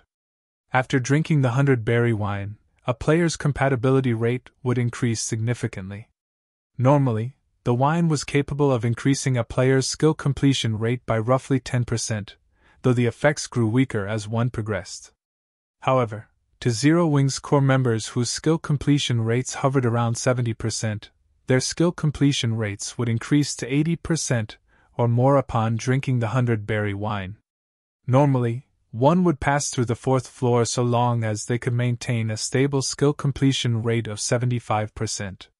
Hence, it was only natural for everyone to reach the 5th floor. Meanwhile, Fire Dance and Violet Cloud were capable of reaching 85% completion rate with their skills. After drinking the 100-berry wine, their skill completion rates could increase to roughly 90%. Although it was only a meager increase of 5%, the power they could display with their skills would improve by 20% or 30%. The basic requirement for reaching the 7th floor was a skill completion rate of 85%, displaying 100% of a skill's effect. In addition, if one were capable of skillfully applying their skills into their basic attacks, they could normally pass through the 7th floor's early stage. Although Fire Dance and Violet Cloud might still lack actual combat experience, and were not proficient with skill application, a skill completion rate of 90% would be sufficient to get them through even the middle stage and pushing them into the 7th floor's late stage. Hence, the fact that the 2 girls had managed to surpass a veteran top-tier expert like Ghost Shadow did not surprise Sherfone at all. If Ghost Shadow could achieve a 90% completion rate with his skills right now, at the very minimum, he could set foot on the 8th floor. It's unfortunate that the 100-berry wine only improves a person's combat power temporarily. A person's comprehension depends on the person. Sherfone sighed as he glanced at the remaining 110 bottles of 100-berry wine in his bag. The 100-berry wine was a strategic tool in nurturing experts. It was no wonder why the fantasy shrine had managed to rise to power so quickly in the past. The 100-berry wine had definitely contributed to this achievement. Shortly after every member of Zero Wing's main force passed through the trial tower's 4th floor, news spread at the speed of light. This reminded everyone just how powerful Zero Wing was. Upon receiving this information, many guilds gave up on their development in White River City, shifting their attention to other cities instead. Against Zero Wing, whose main force consisted entirely of experts who could clear the fourth floor, their guild stood no chance. Rather than wait for their extermination, it would be better for them to develop themselves elsewhere. Who knew? Their chances of achieving success might even be higher somewhere else. Meanwhile, in Heaven's Burial's guild residence. Just how did Zero Wing manage to recruit so many experts? Flame Blood frowned upon receiving news of the Divine Colosseum's latest events. What happened? A short and chubby middle-aged man beside Flame Blood asked in a low tone. Zero Wing just sent its main force to challenge the trial tower. In the end, every member has managed to reach the 5th floor. Among them, 2 have even surpassed Ghost Shadow's record, Flame Blood said, not showing any signs of the arrogance he usually displayed as the commander of Heaven's Burial's main force. On the contrary, he had lowered his posture when he spoke to the chubby middle-aged man. Although the man before Flame Blood was not adept with virtual reality games, the man's position in the real world allowed him to remove Flame Blood from Heaven's Burial easily should he ever wish to. Even the guild leader of Heaven's Burial, Singular Burial, had to treat this middle-aged man with great respect. Interesting.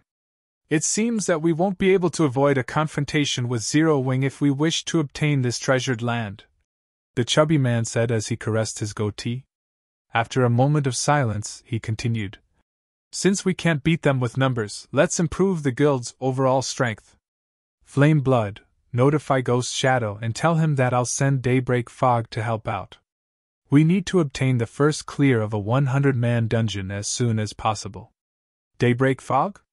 Flame Blood could not help his surprise at the mention of this name. Are we giving up on Starmoon City?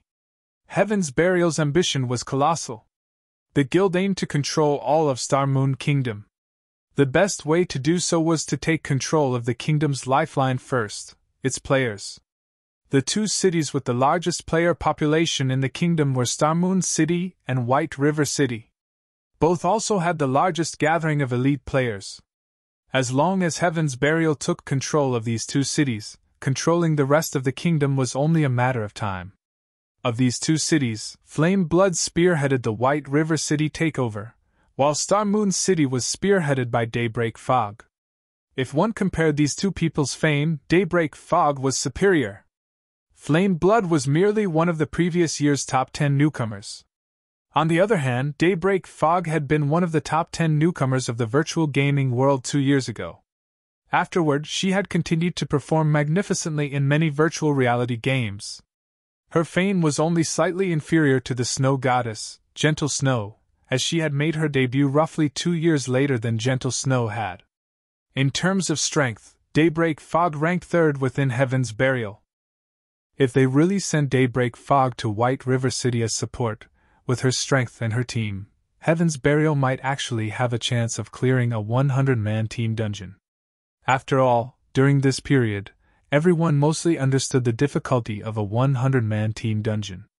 From the experience of clearing 50-man team dungeons, they had thought up of plenty of strategies. Now, all they needed to do was to take action. White River City has become Starmoon Kingdom's business center. The number of elite players migrating to the city increases by the day. Starmoon City is no match in this aspect. Hence, we have to prioritize this side for now. Moreover, when comparing the difficulty of 100-man dungeons, White River Cities is easier. If we allow Zero Wing to continue developing unhindered, it will become impossible to take control of White River City in the future. Suddenly, Sherfone received a communication request from a friend. Gentle Snow? Chapter 652 Asura Mode Dungeon. Chapter 652 Asura Mode Dungeon. Miss Snow, long time no see. You look tired, Sherfone said, slightly surprised as he saw Gentle Snow's haggard expression through the video chat. Gentle Snow was a well-known superwoman in the virtual gaming world. She also had plenty of capable subordinates under her. After not seeing each other for only a few days, Gentle Snow looked so exhausted. It was surprising. It had been quite a few years since Gentle Snow had made her debut. She should be quite competent at managing a guild by now. In addition, the majority of Ouroboros' elders supported Gentle Snow right now, so managing the guild should not be difficult. I've been busy with guild affairs these past few days, so I haven't gotten much rest. Gentle Snow laughed softly, sweeping the matter under the rug with a single sentence. Inwardly, she envied Sherfone, who could push the majority of guild affairs onto Aqua Rose. Moreover, he only had to focus on White River City. Ouroboros, on the other hand, was competing over dozens of cities, both large and small. However, these cities were still the least of her problems. Starmoon City was the issue. Ouroboros and the Star Alliance had been consolidating their positions in Starmoon City. In addition to several other powerful second-rate guilds, things had become extremely hectic for Gentle Snow. It was especially true for the 3 upstart guilds that had recently appeared in Starmoon City. Cloud9, Yin Court, Heaven's Burial. All 3 possessed extraordinary backgrounds. They even had multiple guild residences in Starmoon Kingdom's major cities. They were developing as fast as a plague. Among the affected cities, Starmoon City received the greatest impact, and White River City was not far behind. Particularly, the manager of Starmoon City's Heaven's Burial, Daybreak Fog, was far more difficult of an opponent than even Galaxy Past of the Star Alliance. So far, Ouroboros had clashed with Heaven's Burial dozens of times, the battles ranging from small skirmishes to large-scale battles. Although Gentle Snow still held the advantage, Ouroboros did not have only one enemy. Both Cloud9 and the Yin Court eyed Ouroboros like fresh meat. Ouroboros had already been unstable due to Chao Qinghua's theft of several of the guild's core and elite members. Now, before she could settle the turmoil within the guild, she faced so much trouble. In such a precarious situation, how could set aside time to rest? She had not even upgraded her equipment recently. As Gentle Snow knew that Sherfone disliked playing with words, after their casual greetings, she got straight to the point and said, "We have discovered a hidden treasured land near Starmoon City. The area is rich in magic crystals, and I wish to invite Zero Wing to pioneer this treasured land by our side. Are you interested?" Before the Divine Colosseum had been released, magic crystals had not been particularly valuable. Now, however, they were a strategic commodity that every large guild fought over frantically. Although every large guild had a large number of players and was capable of dispatching many teams to raid dungeons each day, team dungeons could only be raided once every 3 days. There were only so many team dungeons available. They could not acquire nearly as many magic crystals as they consumed. Meanwhile, if there was another option, other than team dungeons, for one to obtain magic crystals, this was not an opportunity one could miss. A hidden treasured land? When Sherfone heard these words, the first place that popped up in his mind was the Stoneclaw Mountains. In the past, when Stoneclaw Mountain had been discovered, it incited a great war between every guild in Starmoon Kingdom. The war had been the first kingdom-level war in Starmoon Kingdom. Hundreds of guilds involved themselves, all wanting to get their hands on a share of the profits. That war had caused every guild in Starmoon Kingdom to suffer massive damages. Moreover, Ouroboros and the Star Alliance had even started an all-out war with each other. In the end, taking advantage of the situation, Heaven's Burial, the Yin Court, Cloud9, and several other second-rate guilds had banded together to form a massive alliance, and took over the Stoneclaw Mountains, splitting the profits. Afterward, any players who wished to enter the mountains were required to sign a contract, agreeing to hand over 30% of the magic crystals they harvested. In addition, players were required to pay a fixed fee before they could enter. The various large guilds then split the profits. The Stoneclaw Mountains was a regional dungeon that had formed a space of its own. However, it was not just any dungeon, but an Asura mode dungeon. Ordinary team dungeons were divided into 3 difficulties: normal, hard, and hell. However, regional dungeons were divided into 5 difficulties: normal, hard, hell, Asura, and God. The Stoneclaw Mountains existed within the 4th difficulty level of regional dungeons. The dungeon was level 30 to level 49. In other words, only players that were within the range of level 30 to level 49 could enter the dungeon. Unlike team dungeons, however, there was no limit to the number of players who could enter. It was like White Fog Canyon. Inside the dungeon, players could obtain items that were normally unattainable elsewhere. In White Fog Canyon, players could obtain Starfire ore that increased the success rate of forging. There was also the Warfire set equipment. Unfortunately, Sherfong had already ruined White Fog Canyon. As of this moment, the level 35 Great Lord, Anubis's gatekeeper, still roamed the map. As a result, no players dared to approach. Meanwhile, White Fog Canyon was merely a hard mode regional dungeon, whereas the Stoneclaw Mountains was an Asura mode regional dungeon. Survival was far more difficult in the Stoneclaw Mountains. However, magic crystals were vastly important. They must be obtained, regardless of the sacrifices. Even Zero Wing was no exception to this.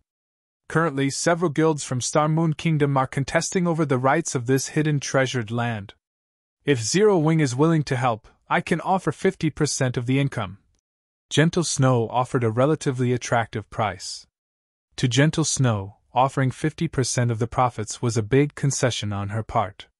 The Stoneclaw Mountains were within the Star Moon City region. It was impossible for Zero Wing to send a large number of players to supervise the map.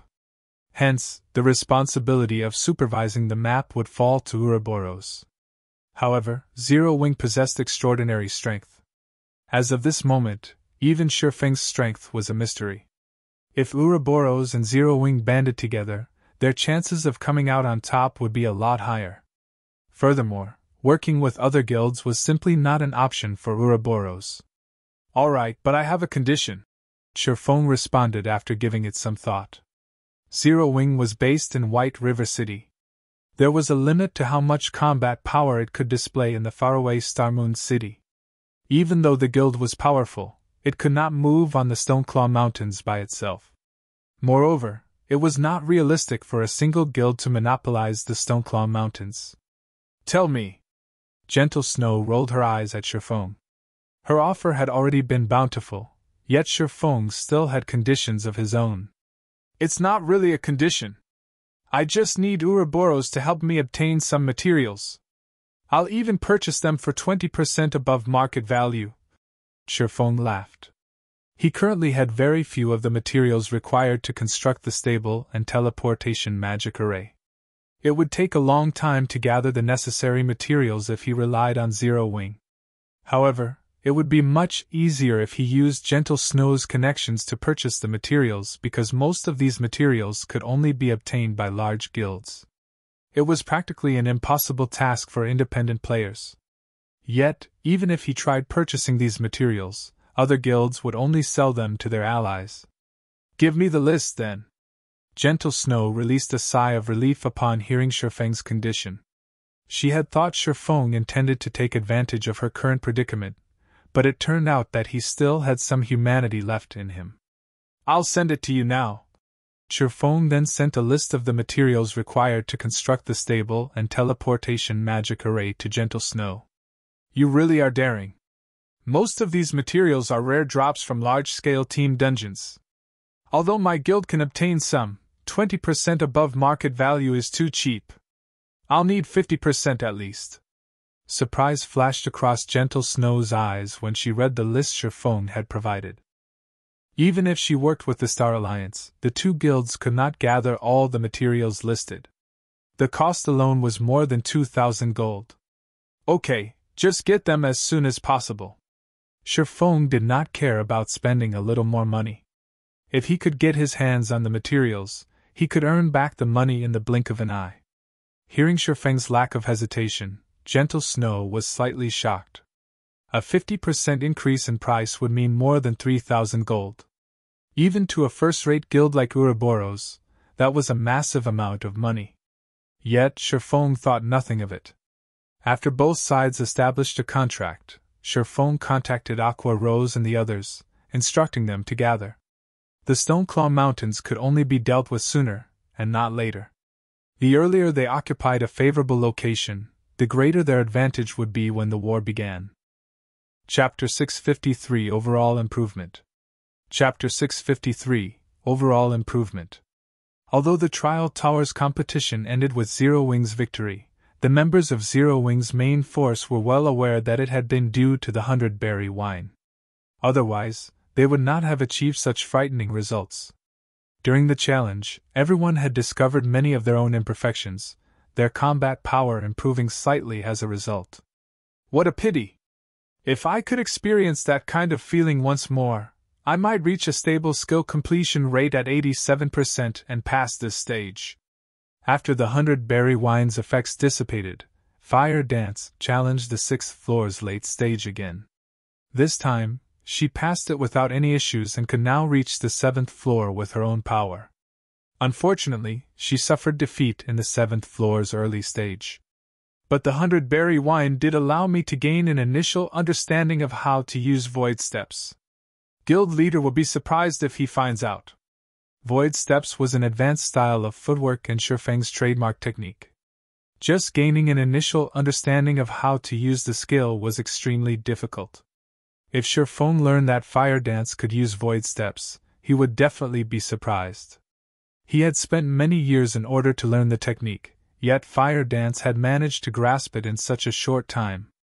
Although Shifeng's guidance largely contributed to her success, the fact that she had learned the technique in such a short time certainly had something to do with her innate talent. Huh! Return to the residence? Fire Dance muttered as she read the message Aqua Rose had sent to her. She then chose to teleport out of the Trial Tower. Inside the conference hall of Zero Wings Guild residence. Without wasting time, Shifeng retrieved all of the synthesized Tier 3 gemstones from his bag. All of you! Equip these Tier 3 gemstones. Shifeng had already replaced all his Tier 2 gemstones with Tier 3 strength attributed gemstones. As a result, his strength attribute had increased by more than 100 points. At this moment, even without activating Heavenly Dragon's power, his strength could match a chieftain of the same level. Even a lord of the same level would struggle to push him back. If the main force replaced their Tier 2 gemstones with Tier 3 gemstones as well, although they would not be as strong as he was, they could still contend with a special elite of the same level. Some, such as Fire Dance and the others, who wore a Tier 1 set equipment, might be capable of more. Ordinary players' attributes were inferior to common monsters of the same level. They would only be slightly stronger with a full set of bronze equipment.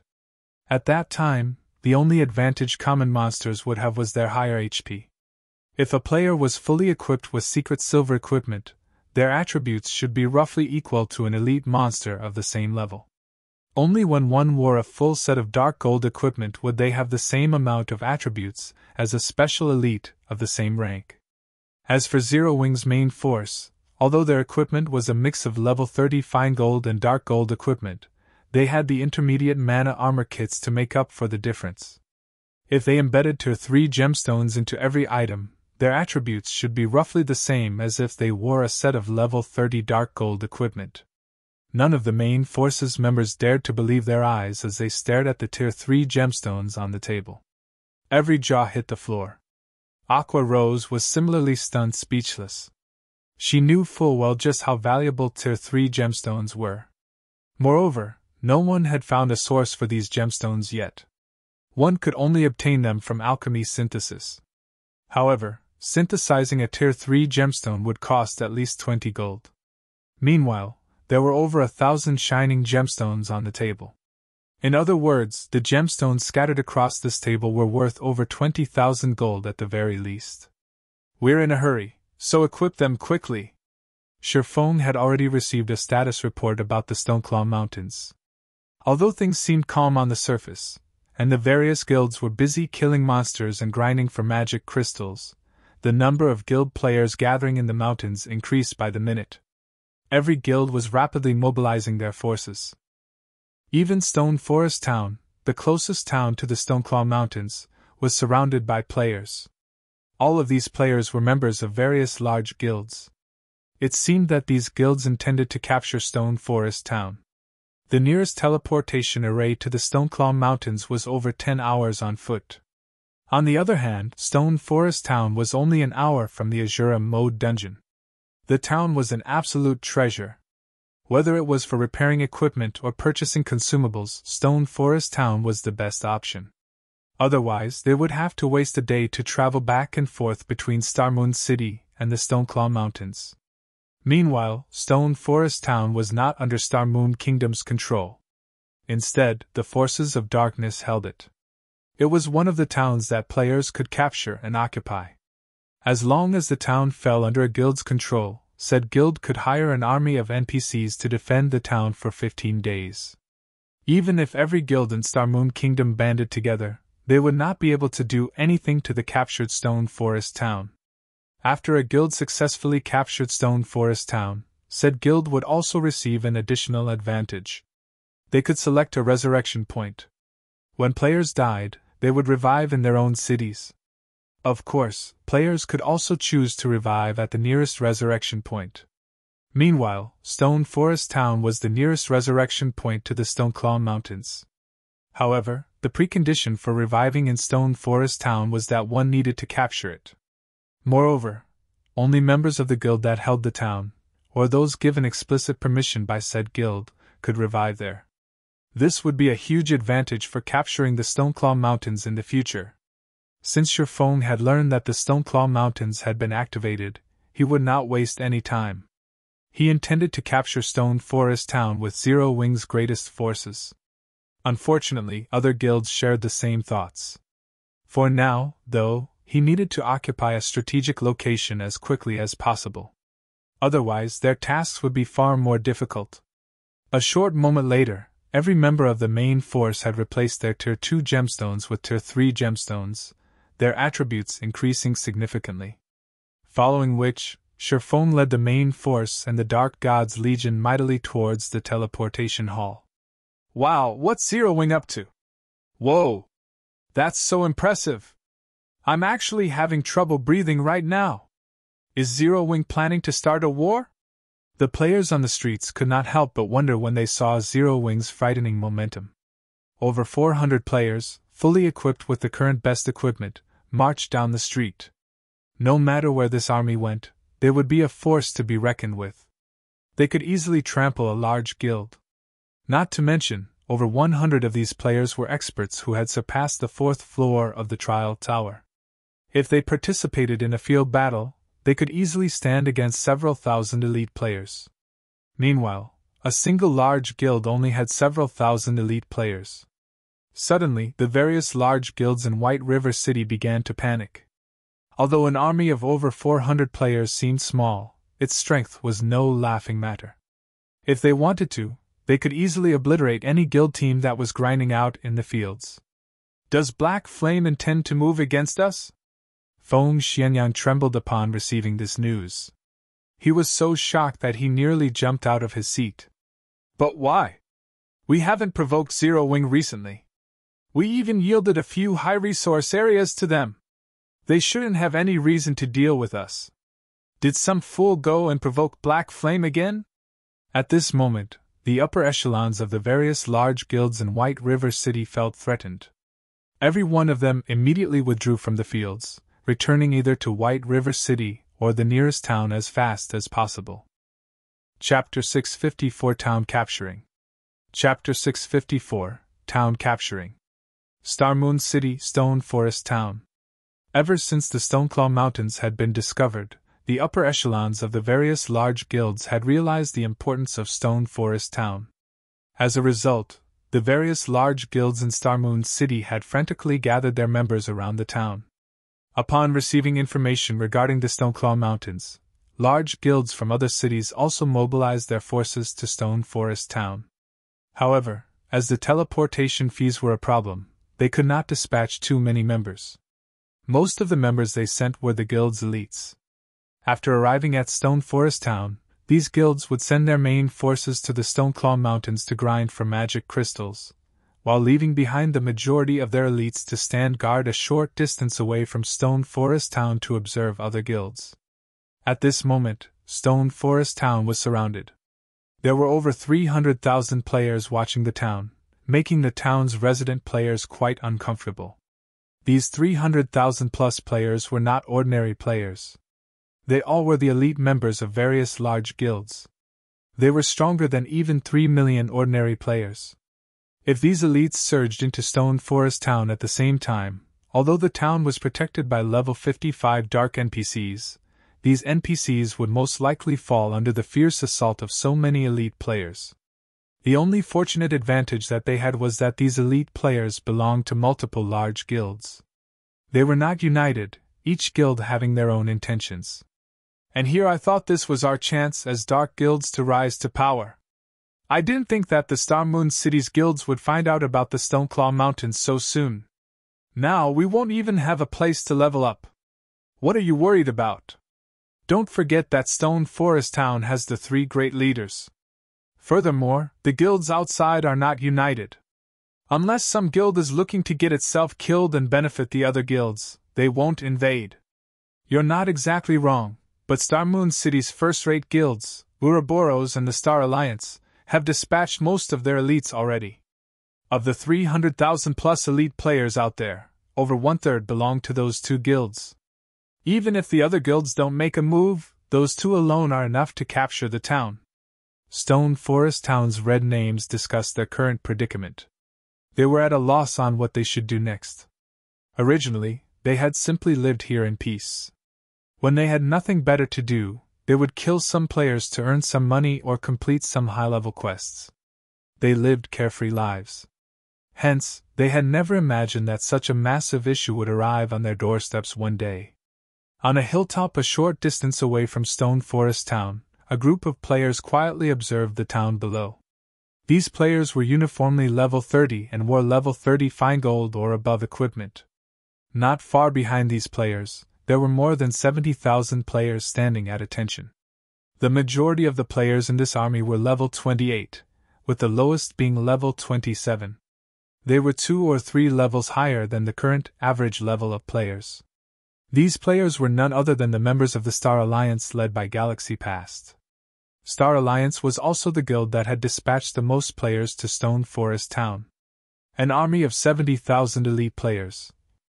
This was the strength of a first-rate guild. It was not something a second-rate guild could hope to compete with. Ordinary second-rate guilds would only have over 100,000 members, while a more powerful one would have up to 200,000 or 300,000 players.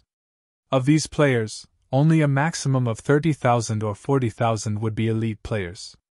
After deploying these elites across multiple cities, it would be amazing enough if a second-rate guild could dispatch 20,000 elites for a single expedition. However, compared to a first-rate guild like the Star Alliance, second-rate guilds were not worth mentioning. Guild leader, I've put together a detailed report on Stone Forest Town with the results from my investigation. There are roughly over 1,000 NPCs in the town, and the majority are level 55 elite guards. There are over 100 level 60 Tier 1 NPCs and roughly 30 level 60 Tier 2 NPCs. If a fight breaks out, more NPCs might show up. However, the largest challenge of capturing the town will be Stone Forest Town's 3 great leaders. Flourishing Willow, who wore dark blue leather armor, reported softly. Are the 3 great leaders very powerful? Galaxy Past asked. According to the information I obtained from the red names living there, these leaders are only Tier 2 NPCs. However, they possess very high intelligence. They are far more powerful than ordinary Tier 2 NPCs regarding combat power. It is especially true for the great leader, Surya. He is a Tier 2 professional mage, and I have heard that he knows how to use large-scale destruction spells. Hearing Flourishing Willow mentioning large-scale destruction spells, everyone frowned. Large-scale destruction spells were Zerg Tactics' Achilles' heel. Moreover, a high-intelligence NPC's combat techniques were far more powerful than ordinary players. Based on the settings of God's domain, Surya should be capable of displaying more than 50% of his actual combat power. In other words, he was at least as skilled as an ordinary expert. If a player possessed the attributes of a level 60 Tier 2 NPC and large-scale destruction spells, said player would be a natural disaster to the current players of God's domain. Right, I've also received news that White River City's Zero Wing has sent people over. It seems that they have designs on this area as well, Flourishing Willow said. Zero Wing? Galaxy Pass laughed. This is the Star Alliance's home ground. Do they think that they can just show up and take a slice of the pie as well? Zero Wing was indeed powerful. However, that was limited to White River City. Stone Forest Town was in the Star Moon City region. How many people could Zero Wing possibly dispatch? Moreover, the ordinary guards one hired could not be used in the fields. Only personal guards could be used. On the off chance that a personal guard died, it would be extremely difficult to revive them. Hence, players would not use their personal guards casually. Even if Zero Wing sent its personal guards, their impact would be minimal.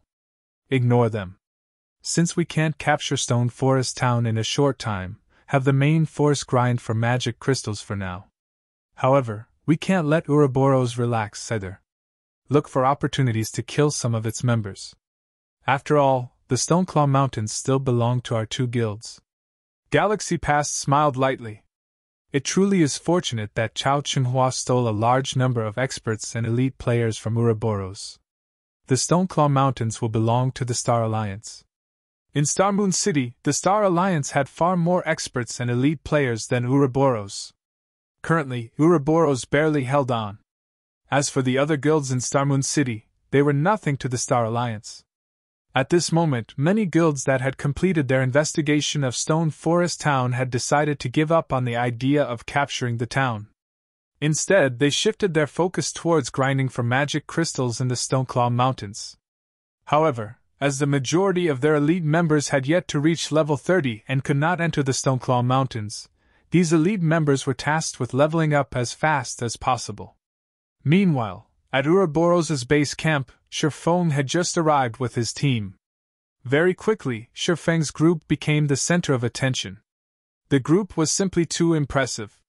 Not only were the members of Zero Wing's main force uniformly level 30, but many in the Dark Gods Legion were also level 30. In addition, the most inferior piece of equipment worn by the group was fine gold rank. Most importantly, every member's aura inflicted a deep fear. They felt like a group of primordial beasts. Even those standing quite a distance away could not help but tremble when they glanced at this group of players. This is Zero Wing? Sure enough, their reputation is well deserved. Zero Wing is simply too powerful. We don't even have so much top-tier equipment. The members of Ouroboros could not help discuss Zero Wing's members. Meanwhile, when Gentle Snow emerged to welcome Shifeng and the others, she was similarly surprised. How did Zero Wing manage to recruit so many experts? Gentle Snow could clearly feel that, among the 400 players Shifeng had brought with him, many radiated an intense pressure. There were even a dozen or so people who felt extremely dangerous. Although she had been busy settling the guild's internal affairs, she had not fallen behind or neglected her own development. Throughout Star Moon City, extremely few players were capable of making her feel nervous. There were even fewer experts who felt dangerous to her. Star Moon City should only contain a handful of such experts. Yet Zero Wing had over a dozen such people. It was simply inconceivable. Chapter 655 Flame Shaman. Chapter 655 Flame Shaman. It had been a relatively long time since God's Domain launched. During this period, even an ordinary player's sensitivity towards danger had increased significantly, not to mention experts. Many a time, experts of God's Domain would not judge an opponent's strength based solely on the other party's weapons and equipment. They also judged their opponent's strength based on the degree of danger they felt from their opponents.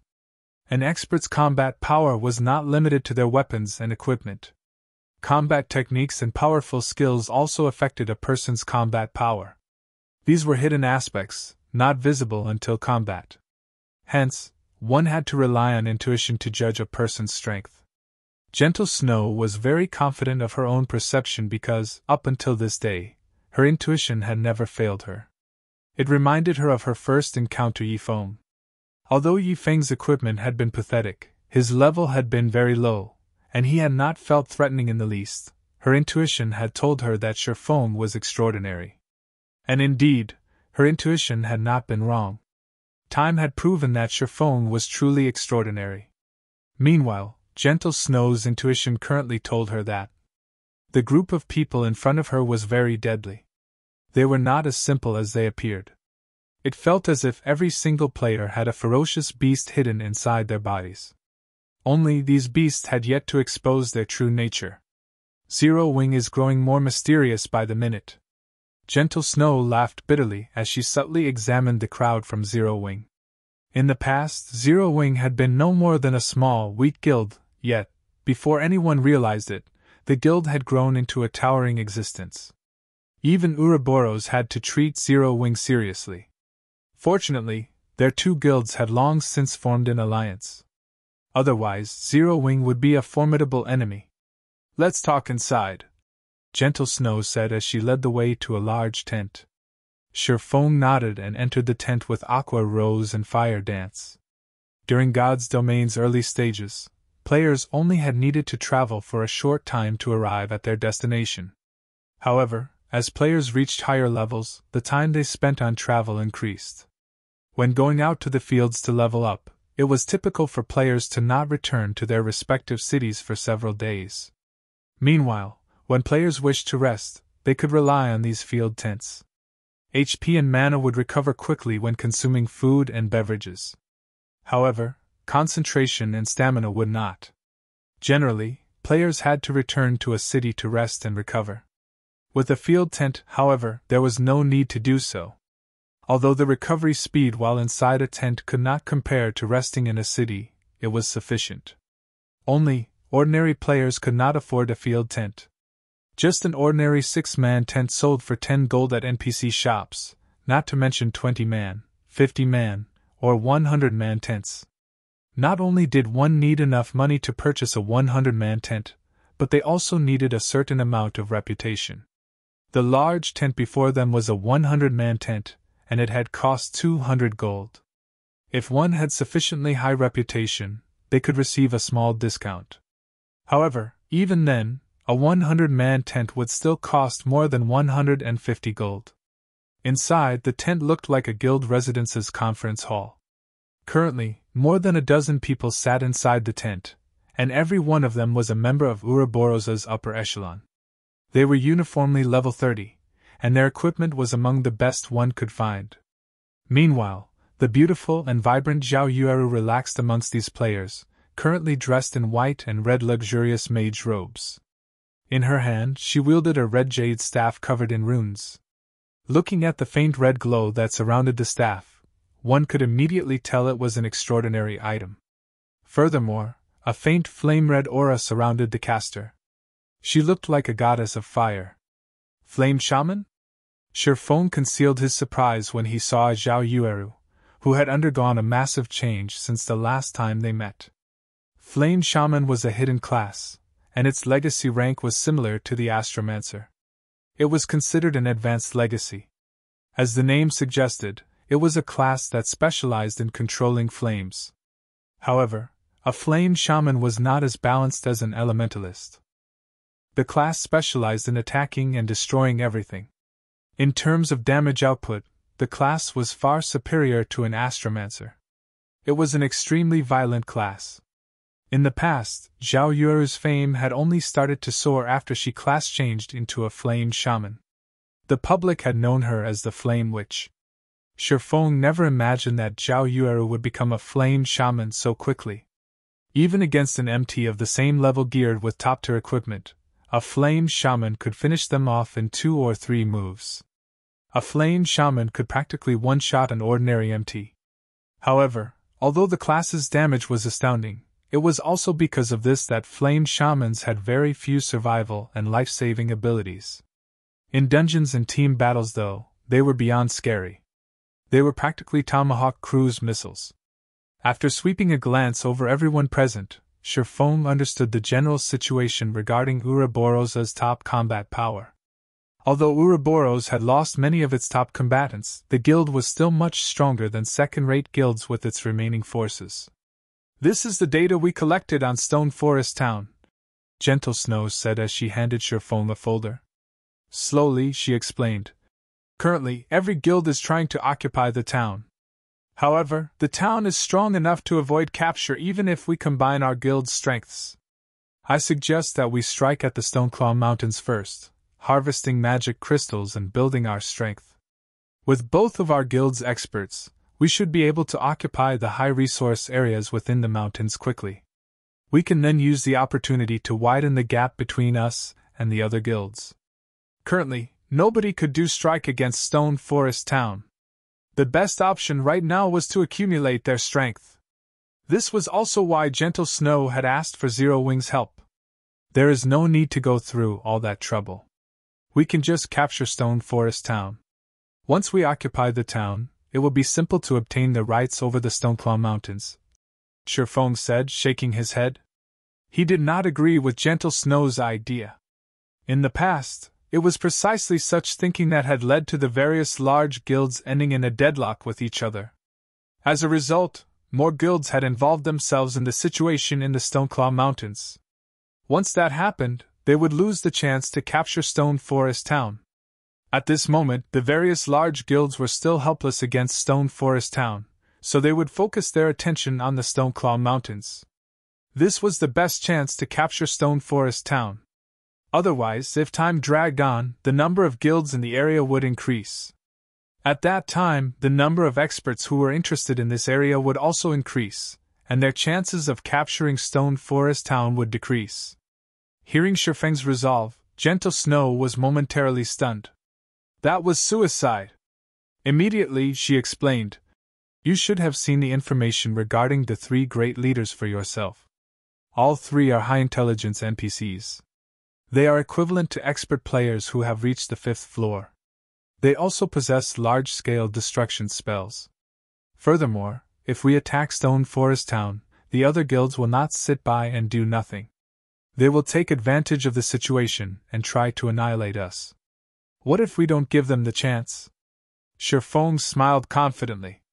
On his way here, Shifeng had considered the matter of Stone Forest Town extensively. It was extremely difficult to deal with the 3 great leaders. Not to mention, they would have to give the other guilds the slip. However, there was a simpler method of capturing Stone Forest Town. You're tuning into the Phoenix Knights YouTube channel. Don't forget to subscribe and join us on this journey to catch the most captivating stories.